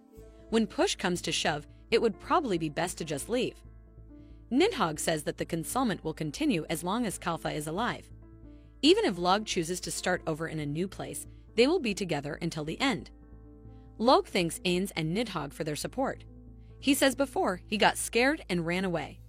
But he is an SSS rank now. He is an adventurer now, braver than anyone else. With that, Log opens the gate to the Ascalon to find everyone standing in front of them. They all congratulate him for his promotion to SSS rank. Log is shocked to see this. He didn't think that anyone would celebrate his promotion. The receptionist says that to think her Ascalon finally produced an SSS rank adventurer is an honor for them. Michaela comes close to Log and Log asks Michaela where she has been. Michaela asks Log if he is going out. She asks Log not to tell her that he is leaving her behind. Lugardo laughs and teases Log, saying he is terrible to leave Michaela behind. Log asks if everyone knows that he is a necromancer. He apologizes for deceiving them up until now. Gran says they were scared at first. However, he asks if Log has ever caused any harm to them. Rather, he helps them out. Also, that cowardly Lugardo was the one who went around to persuade everyone. They all laugh, saying they are convinced to do all this. Gran and Lugardo lets Log know that there is one more reason that they trust him. It is because they are the senior of adventures of the newcomer adventurer Log. They ask Log if he is crying. Lugardo says they are about to have a party and asks Log not to be a party pooper. Log cries and thanks everyone for their support. He takes the drink and wonders that to him, they are the best of friends he could ever have. Meanwhile, another request for the SSS rank adventurer awaits Log.